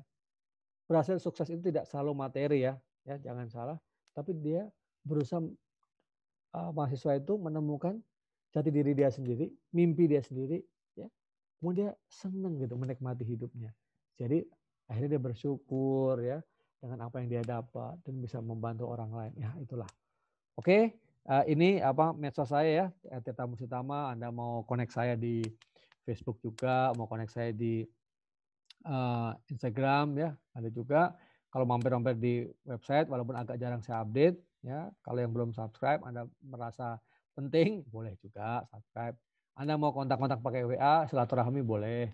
Tapi kasih tahu Pak atau Prof, saya dulu ikut ini yang di UKSW ya. Sabar ya kalau saya kadang-kadang menjawabnya terlambat ya. Bu Sri aja kadang-kadang saya jawab terlambat gitu ya. Tapi nggak apa-apa. Nggak apa-apa. Ya itulah email saya juga. Demikian ya teman-teman. Mohon maaf mungkin 1,5 jam. Tapi saya happy kalau nanti masih ada waktu untuk menjawab pertanyaan dari adik-adik semuanya atau mungkin Bapak Ibu dosen. Demikian, mohon maaf kalau ada kekurangan dalam menyampaikan ini dan atau kesalahan dalam berbicara. Baik, terima kasih. Saya kembalikan kepada Bu Sri. Ya. Baik, terima kasih Prof. Tirta atas semua yang diberikan kepada kita semua. Baik, saya tepuk tangan. ya. Masih ada waktu kok Prof untuk berdiskusi. Kita nanti akan selesaikan jam 17 kurang 5. Berarti ini masih ada 20 sampai 25 menit untuk tanya jawab. Ya. Saya persilahkan teman-teman yang ikut di kuliah umum ini Prof adalah kami dari Fakultas Ilmu Sosial dan Ilmu Komunikasi.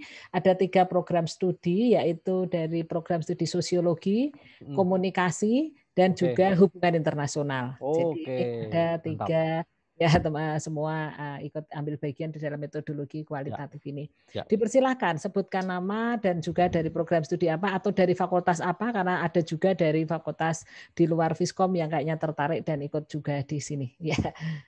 Langsung saja untuk satu sesi saya berikan kepada 2 penanya dan mungkin 3 yang menulis di chat ya. Silahkan kalau ada yang menulis di chat. Langsung siapa? Ini ya. Ada teman-teman? Langsung sebutkan nama dan dari program studi apa. Kalau mau bertanya lewat chat juga langsung ditulis. Dipersilahkan dari sekarang. Langsung di-unmute saja. Halo? Halo, Bu. Oh iya, silahkan. Oke. Selamat sore Bu Sri, selamat sore Prof. Iya, selamat sore. Nama saya Yohanes, mahasiswa sosiologi angkatan 2018. Saya ingin bertanya 2 hal, Prof. Terkait pertanyaan yang selama ini membuat saya masih ragu dalam menentukan sebuah judul. Nah, kemarin di webinar yang sebelumnya ketika Prof. Sugiono memberikan materi, Prof.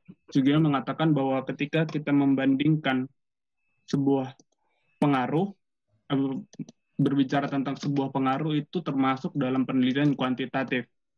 Nah, yang menjadi pertanyaan saya, apakah ketika kita membandingkan sebuah fenomena atau dampak yang ditimbulkan dari sebuah pengaruh atau gejala dan permasalahan baru yang timbul dalam masyarakat, apakah termasuk dalam penelitian kualitatif atau kuantitatif, Prof? Pertanyaan yang kedua, ketika kami mengambil sebuah kajian pustaka dari sebuah jurnal sebagai bahan penyusunan dalam latar belakang atau menentukan sebuah bahan bacaan, berapa lamakah kami boleh mengambil data dari jurnal tersebut? Apakah 2 tahun sebelumnya atau berapa tahun, Prof? Ya. Mungkin itu saja pertanyaan dari saya. Terima kasih. Selamat sore, Prof. Selamat sore, Bu Sri. Iya, selamat sore, Yo. Ini dari jauh di sana, Prof. Sumatera. Dia ada di sana. Ya. Silakan langsung dijawab, Pak, Prof. Sebelum pertanyaan kedua. Gimana? Atau... Oke. Ya, boleh langsung ya. Ya. Oke, baik. Oke, Yohanes ya. Menarik sekali. Memang yang saya jawab yang pertama ya. Memang kalau kata ini tadi saya sampaikan dalam paparan saya, kita seringkali taken for granted gitu ya, menerima apa adanya tanpa berpikir kata-kata yang sebenarnya itu ada di paradigma yang satu gitu ya. Tadi misalnya kuantitatif kan, pengaruh. Orang sebenarnya memang kalau kita belajar ilmunya itu pengaruh itu sebenarnya ya memang kita ngambil itu kuantitatif gitu ya. Nah, tapi terus pertanyaannya menarik, apakah terus kemudian nggak boleh, Prof, kita pakai kata pengaruh gitu ya di dalam topik penelitian kita gitu ya. Ya, makanya ini yang harus kita pahami bahwa kalau pertama ada kata-kata khusus yang spesifik untuk masing-masing paradigma. Itu dulu ya. Nah, sebisa mungkin kalau kita memilih paradigma apa, gunakan terminologi itu. Agak berbeda, sulit ya, bukan sulit ya. Gini, kosakata bahasa Indonesia itu tidak sekaya bahasa Inggris ya, kira-kira. Kan pengaruh itu apa sih? Apa? Efek ya, atau misalnya apa? Ya influence, tapi juga bisa juga gitu. Atau judgment ya, mungkin bisa gitu kan, macam-macam ya. Nah, pengaruh A terhadap B. Nah, kalau memang begitu, memang saya jawab memang itu kuantitatif. Nah, tapi kemudian saya mungkin agak soft ya, agak soft. Oke deh.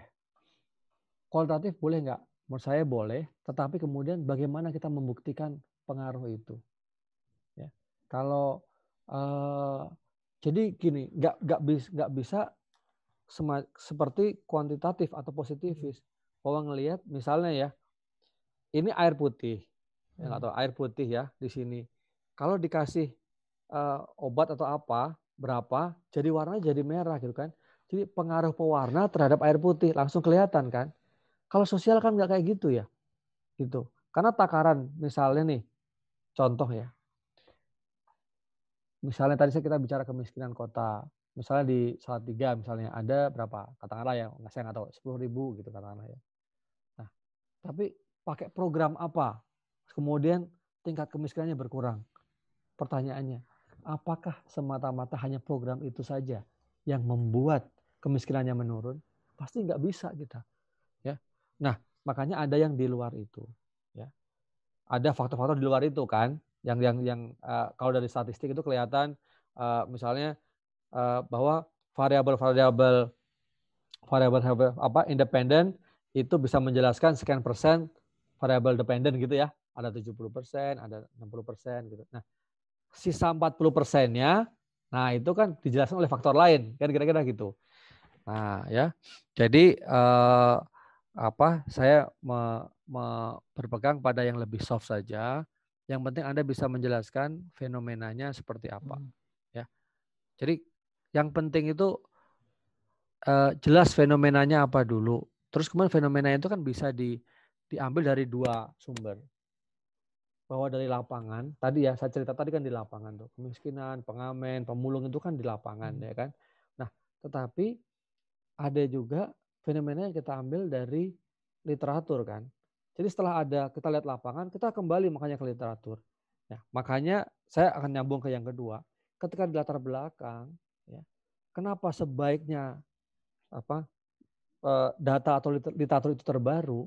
Karena dengan kita membaca literatur terbaru, sebenarnya kita sudah selesai dalam tanda kutip membaca literatur tahun-tahun sebelumnya. Asumsinya kan seperti itu. Atau katakanlah begini deh, dengan kata lain. Kita membaca artikel jurnal bagus ya di Q1 apa misalnya sosiologi apa misalnya Indonesia atau apa satu jurnal yang memang jadi rujukan di sosiologi. Kalau kita baca itu terbitan terbaru tahun 2020, orang pasti sudah ngelihat, oh ini kajian terbaru nih. Lihat aja referensinya di belakang. Pasti dia sudah membaca beberapa artikel-artikel tahun sebelumnya yang jadi rujukan. Nah, dengan dua fenomena tadi, fenomena yang di lapangan, fenomena yang ada di literatur, kemudian terjadi benturan tuh. Kadang ada yang, loh kok teorinya begini, tapi kok faktanya begitu ya. Nah itu kan mungkin bisa jadi masalah penelitian gitu. Puzzle-nya bisa ada. Ya. Atau misalnya, sesuai ternyata antara kenyataan yang terjadi dengan literatur yang ada sekarang ini sama gitu. Nah, bisa. Jadi menurut saya pendeknya saya menjawab boleh aja sih ya. Tapi diformulasikan bukan seperti formulasi kuantitatif ya. Pengaruh X terhadap Y kalau bisa bahasanya jangan begitu. Ya. Nah, karena apa? Kalau kualitatif kan lebih sebenarnya menjelaskan gini. Variabelnya bukan independen dan dependen gitu loh. Ya, lebih satu gitu, tapi saya mau jelasin nih gitu. Mendeskripsikan ini, menceritakan ini, saya mengeksplor ini gitu. Saya kemiskinan bukan mencari penyebab kemiskinannya, tapi mungkin saya menceritakan, mendeskripsikan kemiskinan ini apa gitu. Ya. Ya, itu kemudian nah data ya. Kalau gini yang paling penting adalah kan penelitian itu kan pasti ada periodisasinya. Ini memang selalu sih ditanya banyak mahasiswa ya, banyak orang. Kalau memang periodisasinya itu memang Anda meneliti sejarah ekonomi gitu atau sejarah masyarakat di tahun tertentu, otomatis ya data tahun tertentu nggak apa-apa kan. Jadi makanya mainlah dengan pembatasan data. Pembatasan periodisasi dari penelitian. Kan yang baik itu kan masalahnya apa, konteksnya ya, tempatnya di mana, waktunya kapan kan. Karena dengan topik yang sama, tapi waktunya berbeda-beda, tempatnya berbeda-beda, kan hasilnya bisa beda begitu. Nah, jadi kalau dengan asumsi penelitian ini mutakhir di tahun ini, ya kita selalu bilang 5 tahun terakhir kan, kalau literatur ya kan. Nah, tapi kalau tadi bicara data, kalau memang maunya ngelihat tren begitu ya 5 tahun cukup. Kalau bisa lebih ke sini lagi akan lebih bagus. Tapi sekali lagi ya, tujuannya apa? Ya, tujuan Anda menggunakan data itu apa? Ya. Biasanya sih orang suka tren ya. Jadi misalnya bagaimana tren kemiskinan 5 tahun terakhir di Indonesia gitu kan. Orang tahu kan, oh angkanya meningkat atau angkanya menurun. Kalau Anda cuma lihat 2 tahun doang, 2 tahun aja, sebelumnya gimana? Setelahnya gimana? Pasti pertanyaannya seperti itu. Ya. Oke, semoga menjawab ya, Mas Yo ya. Oke, terima kasih Prof. Ya, sama-sama. Iya, terima kasih Prof. Masih ada, saya beri kesempatan. Siapa yang mau bertanya secara lisan, silahkan. Mumpung bertemu dengan Prof. Tirta secara langsung, karena biasanya kita hanya menyimak lewat YouTube. Ini bagus nih, saya dapat bahan-bahan nanti ya. Saya bikin videonya. Ya, silahkan. Kita rekam kok Prof. Nanti kita bisa ya. serahkan juga ke Prof. Ya. Halo. Dari komunikasi mungkin juga, ini tadi ya ada dari sosiologi Prof. Ya, dari komunikasi, dari Prodi Komunikasi, dipersilakan. Adakah? Sangat jelas soalnya ya, Prof menjelaskannya ya. Jadi enak didengar gitu ya. Ya, sekarang dari Boleh Prof. saya mulai, Bu? Oh iya, silahkan ya. Ya. Ya, Mbak Dewi. Selamat sore, Bu ya. Prof. Tirta. Ya, Mbak Dewi, apa kabar?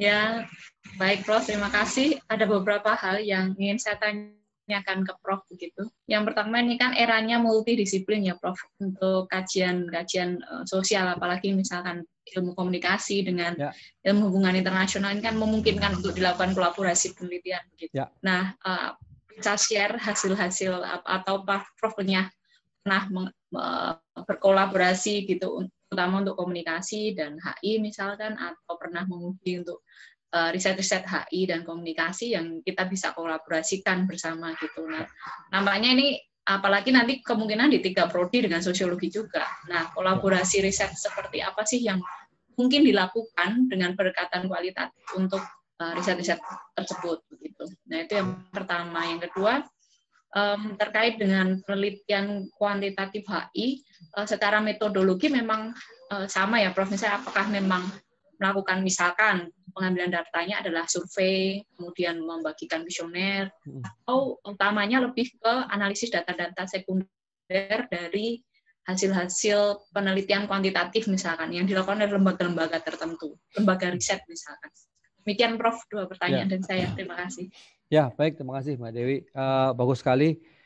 Memang untuk yang eranya ya, sekarang ini memang gini, multidisiplin lah, itu udah pasti. Tapi kita juga tidak membatasi bahwa yang monodisiplin nggak boleh ya kan, karena gimana pun juga tetap harus ada yang monodisiplin. Orang yang memang sukanya misalnya nelitinya satu bidang itu aja di ilmu itu boleh, nggak ada masalah. Nah, tapi saya mendorong memang multidisiplin. Sekarang ini menarik ya, kalau HI dulu waktu S1 ya pernah belajar komunikasi internasional gitu kan. Saya nggak tahu apakah di komunikasi ada sekarang semacam itu ya. Kan menarik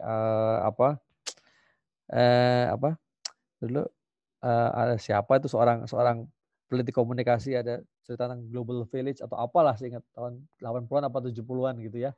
Itu kalau nggak salah ada ya. Nah, menarik. Jadi gini, kan kita bisa dari permasalahannya ya, misalnya kita contoh sekarang nih ya, pilkada Amerika Serikat. Wah, kok pilkada kok Amerika Serikat ya? Kepala daerah kok Amerika Serikat? Ya pilpres Amerika Serikat gitu ya. Nah, coba itu kita dalami dari aspek komunikasinya. Misalnya komunikasi bagaimana Trump sama Biden selama kampanye sampai debat ya, sampai tadi pagi sih ya, saya lihat sebelum berangkat ke kampus gitu, saya lihat kok masih begini nih orang gitu ya. Nah, kita kan pengamat ya di luar lah, terlepas kita bukan orang Amerika juga gitu ya. Kita juga nggak punya preferensi apapun itu Amerika, ya monggo aja. Nah, komunikasinya, isunya HI bisa main dari apa? Kan misalnya dari aspek misalnya kebijakan luar negerinya. Kalau di Amerika kan sudah matang ya sistem politiknya, dalam arti itu partai politiknya dua, cenderung kalau kita Republikan tahu pasti kalau Republikan memimpin arahnya pasti dia lebih pro industrialis gitu ya, minta pemotongan pajak, terus apa namanya industri apa military kompleks lah kira-kira gitu ya, pengennya apa perang dan lain-lain ya, terus kemudian mencoba untuk meningkatkan anggaran militer dan gitu-gitu ya. Nah, kalau di Demokrat lebih down ya, lebih damai, lebih kemudian dia berusaha untuk menghormati hak asasi manusia dan lain-lain. Nah, kan ini kan beda sekali. Kemudian mungkin pemahaman terhadap isu-isu HAM gitu-gitu kan berbeda. Nah, itu HI kan bisa bermain di situ ya. Jadi apakah kemudian misalnya komunikasinya, bagaimana komunikasi katakanlah ya politik atau dua kandidat ini dari masing-masing partai ini yang membawakan isu-isu ya kan isu-isu masyarakat lah kira-kira gitu ya, yang berkembang di masyarakat bisa didekati secara sosiologi juga, sosiologi pembangunan, sosiologi mungkin ekonomi dan lain-lain ya. Gimana artikulasinya gitu.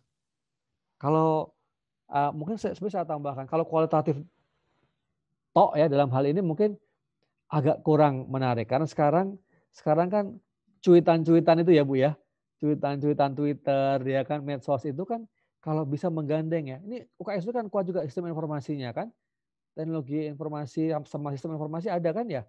Nah, ada kan ya. Ya. Nah, ada. Ya betul. Main di big data itu buat orang-orang sistem informasi itu simple ya Bu ya.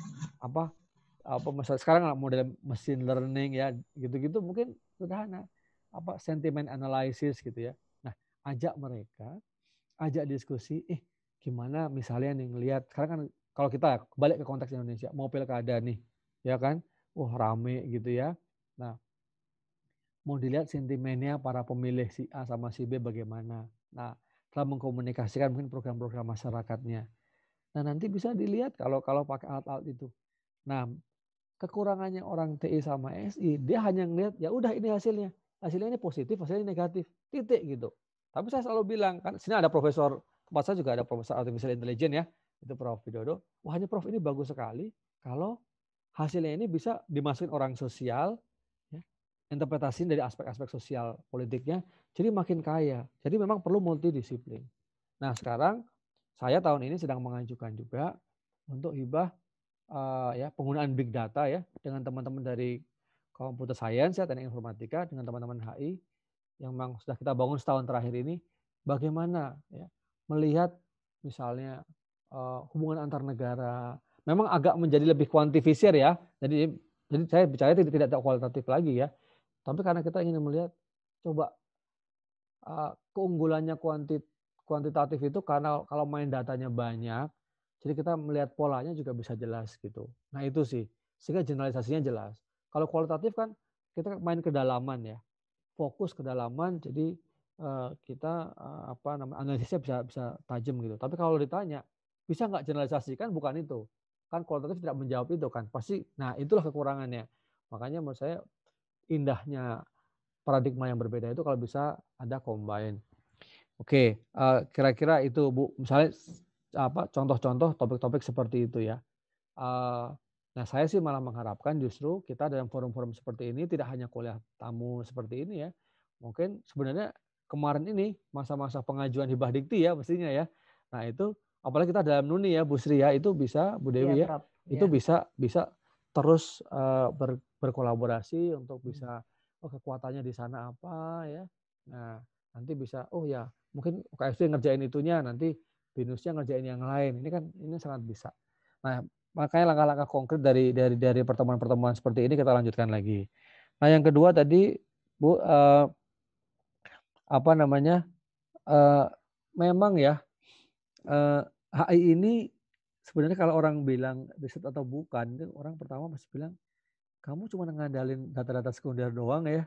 Jadi udah kayak sebenarnya semacam literatur review gitu kan. Ya. Jadi karena jadi baca artikel orang lain, baca paper orang lain. Nah, datanya itu sendiri kadang-kadang nggak ada. Jadi kalau saya merefleksikan S1 saya dulu, kalau kita nggak pakai data empirik, gimana ya gitu. Bahkan dulu di masa-masa saya wawancara itu jarang banget ya. Ya atau paling gini lah, coba kamu ketemu orang Kemlu gitu. Ya paling itu. Nah, kemudian cari datanya sekunder. Tapi kalau saya melihat memang keterbatasan lah ya. Keterbatasan untuk anak S1, takarannya S1 menurut saya kita minta mereka untuk menentukan topik apa yang mereka suka gitu, yang mau teliti. Kalau kita punya penelitian payung dan kita tawarkan ke mereka, mereka mau, itu akan bagus. Terus, nah ini yang membedakan, agar dia merasakan rasa riset empiriknya. Karena kita paham bahwa dengan mencari data di lapangan itu kan prosesnya panjang ya. Ngubungin orang, nyari datanya dulu, ketemu siapa, buat janji. Nah, menurut saya ini yang life skill ya, atau soft skill-nya ini malah terbentuk di situ. Kalau mungkin ketemu wawancaranya setengah jam atau 1 jam, mungkin isinya nggak bagus-bagus amat gitu ya. Atau bisa juga, ini kalau hasil wawancaranya sama juga dengan kita baca buku gitu. Atau bahkan mungkin lebih bagus kita baca buku gitu ya. Tapi ingat, kita mendidik mahasiswa ini dengan tahap demi tahap itu, nanti kalau anak itu lulus, luar biasa. Saya selalu bilang gitu kok. Jadi banyak saya bilang, walaupun udah ketemu kita, terus dia bilang, oh Prof, saya punya channel nih, temannya papa saya kerja di Bappenas, atau siapa om saya atau apa. Nah, kan orang jadi merasa tergerak ya. Jadi dia punya problem, dia mau dia pecahin gimana gitu. Kan nggak salah juga dalam konteks hidup bermasyarakat lah gitu ya. Nah, itu memang jadi mari kita dorong mahasiswa kita untuk mencari data empirik. Nah, terutama untuk yang misalnya ini ya, saya lihat kalau saya nggak tahu demografinya teman-teman di UKSW Bu, kalau memang ada yang dari timur kan, Ibu dulu Bu Sri sering cerita yang dari timur, kaya sekali. Nah, justru bawa itu, kekayaan itu raw material-nya banyak sekali, seperti apa dari mereka. Nah, kadang-kadang ya mungkin, saya nggak tahu, Yohanes misalnya, tugasnya dosen-dosen yang kebetulan ada di Jawa ini, memberikan konteks teoritiknya ya.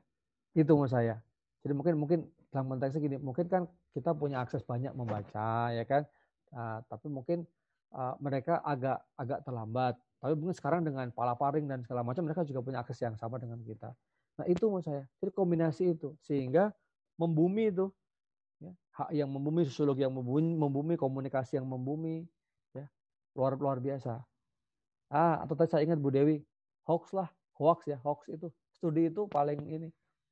Sama sosiologi saya tuh kayak kemarin kasus Prancis itulah Bu. Itu kasus kalau kita lihat konteks HI-nya dapat, tapi ke dalam ke domestiknya diartikannya jadi bertolak belakang gitu ya. Ya kan? Jadi memboikot produk Prancis misalnya, membakar-bakar produk Prancis, kan jadi beda gitu. Nah, secara sosiologi mungkin loh ini kenapa gitu. Nah, secara komunikasi channelnya Bu ya, Bu? Betul. Laswell atau siapa bilang itu antara Laswell ya. Menguasai sekali ya. Input ini ada proses, ada outputnya gitu. Nah, itu kan ada distorsi di dalamnya. Nah, ini satu menurut saya satu area untuk kita bisa riset sama-sama sih. Artinya teman-teman di komunikasi, HI dan sosiologi ya. Apalagi saya tambah tadi computer science kalau memang mau agak kuantitatif gitu. Mungkin itu ya, saya sedikit tambahan. Ya, terima kasih. Terima kasih Prof. Suatu saat bisa belajar dari Prof untuk kolaborasi riset. Ya, sama-sama Bu. Nanti kita bikin ya Bu Sri, kita ngobrol-ngobrol aja Zoom 3-4 orang gitu. Nggak usah publik, nggak usah direkam Bu. GPA juga direkam nih. Terima kasih Prof. Ya, sama-sama. Terima kasih Bu Sri. Ya, ini Bu Dewi ini dosen sangat kita banggakan untuk nanti ke depan Viskom, Prof Tirta.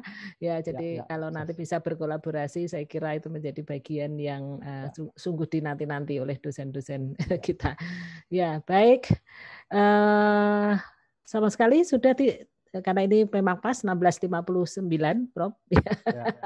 Ya, saya kira kita sudahi kuliah umum pada sore hari ini yang sangat banyak sudah kita peroleh materi-materi tentang metodologi kualitatif sampai kepada hal-hal yang tentunya memang menjadi introspeksi saya juga, karena saya mungkin sudah usia pralansia yang kemudian sudah 30 tahun di Satya Wacana.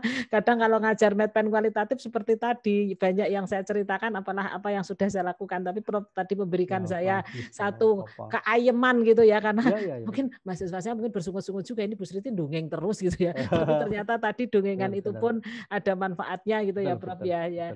Baik, karena dulu saya juga didongengin oleh dosen saya, jadi waktu dosen kadang-kadang gimana ya jadi dosen, tapi ternyata dosen harus ngupdate juga. Ya, demikian, mohon maaf Prof jika sekiranya dalam saya memandu acara ini juga ada kekurangan, maka kita akhiri kuliah umum kita akan berlanjut lagi ya Prof, tidak hanya berhenti sampai di sini. Nanti saya akan serahkan kepada penata acara Saudari Lia untuk menyelesaikan kuliah umum ini. Terima kasih kepada Lia, dipersilahkan. Terima kasih untuk Profesor Tirta karena telah menyempatkan waktunya. Terima kasih kepada Bu Sri yang menjadi moderator pada Zoom webinar pada hari ini. Acara Zoom webinar pada sore hari ini sudah selesai. Sebelum kita mengakhiri Zoom ini, mari kita berdoa terlebih dahulu yang akan dipimpin oleh saya sendiri. Saya akan memimpin doa pada hari ini dengan agama saya yaitu Katolik. Dimohon untuk para peserta serta narasumber berdoa menurut kepercayaannya masing-masing. Selamat sore Tuhan, hari ini kami bersyukur karena atas rahmat dan berkat-Mu kami dapat melaksanakan webinar pada hari ini dengan lancar sehingga sampai penghujung acara ini. Kami juga bersyukur karena Engkau telah memberi kami kesempatan untuk mendapatkan pelajaran dari narasumber kami yaitu Profesor Dr. Tirta. Kami berdoa semoga pelajaran yang kami dapatkan hari ini dapat kami terapkan dan pergunakan dengan baik. Terima kasih ya Tuhan, amin. Dalam nama Bapa dan Yesus, amin. 사랑을 했다 우리가 만나 지우지 못할 추억이 됐다 볼만한 멜로드라마 괜찮은 결말 그거면 됐다 널 사랑했다 우리가 만든 love scenario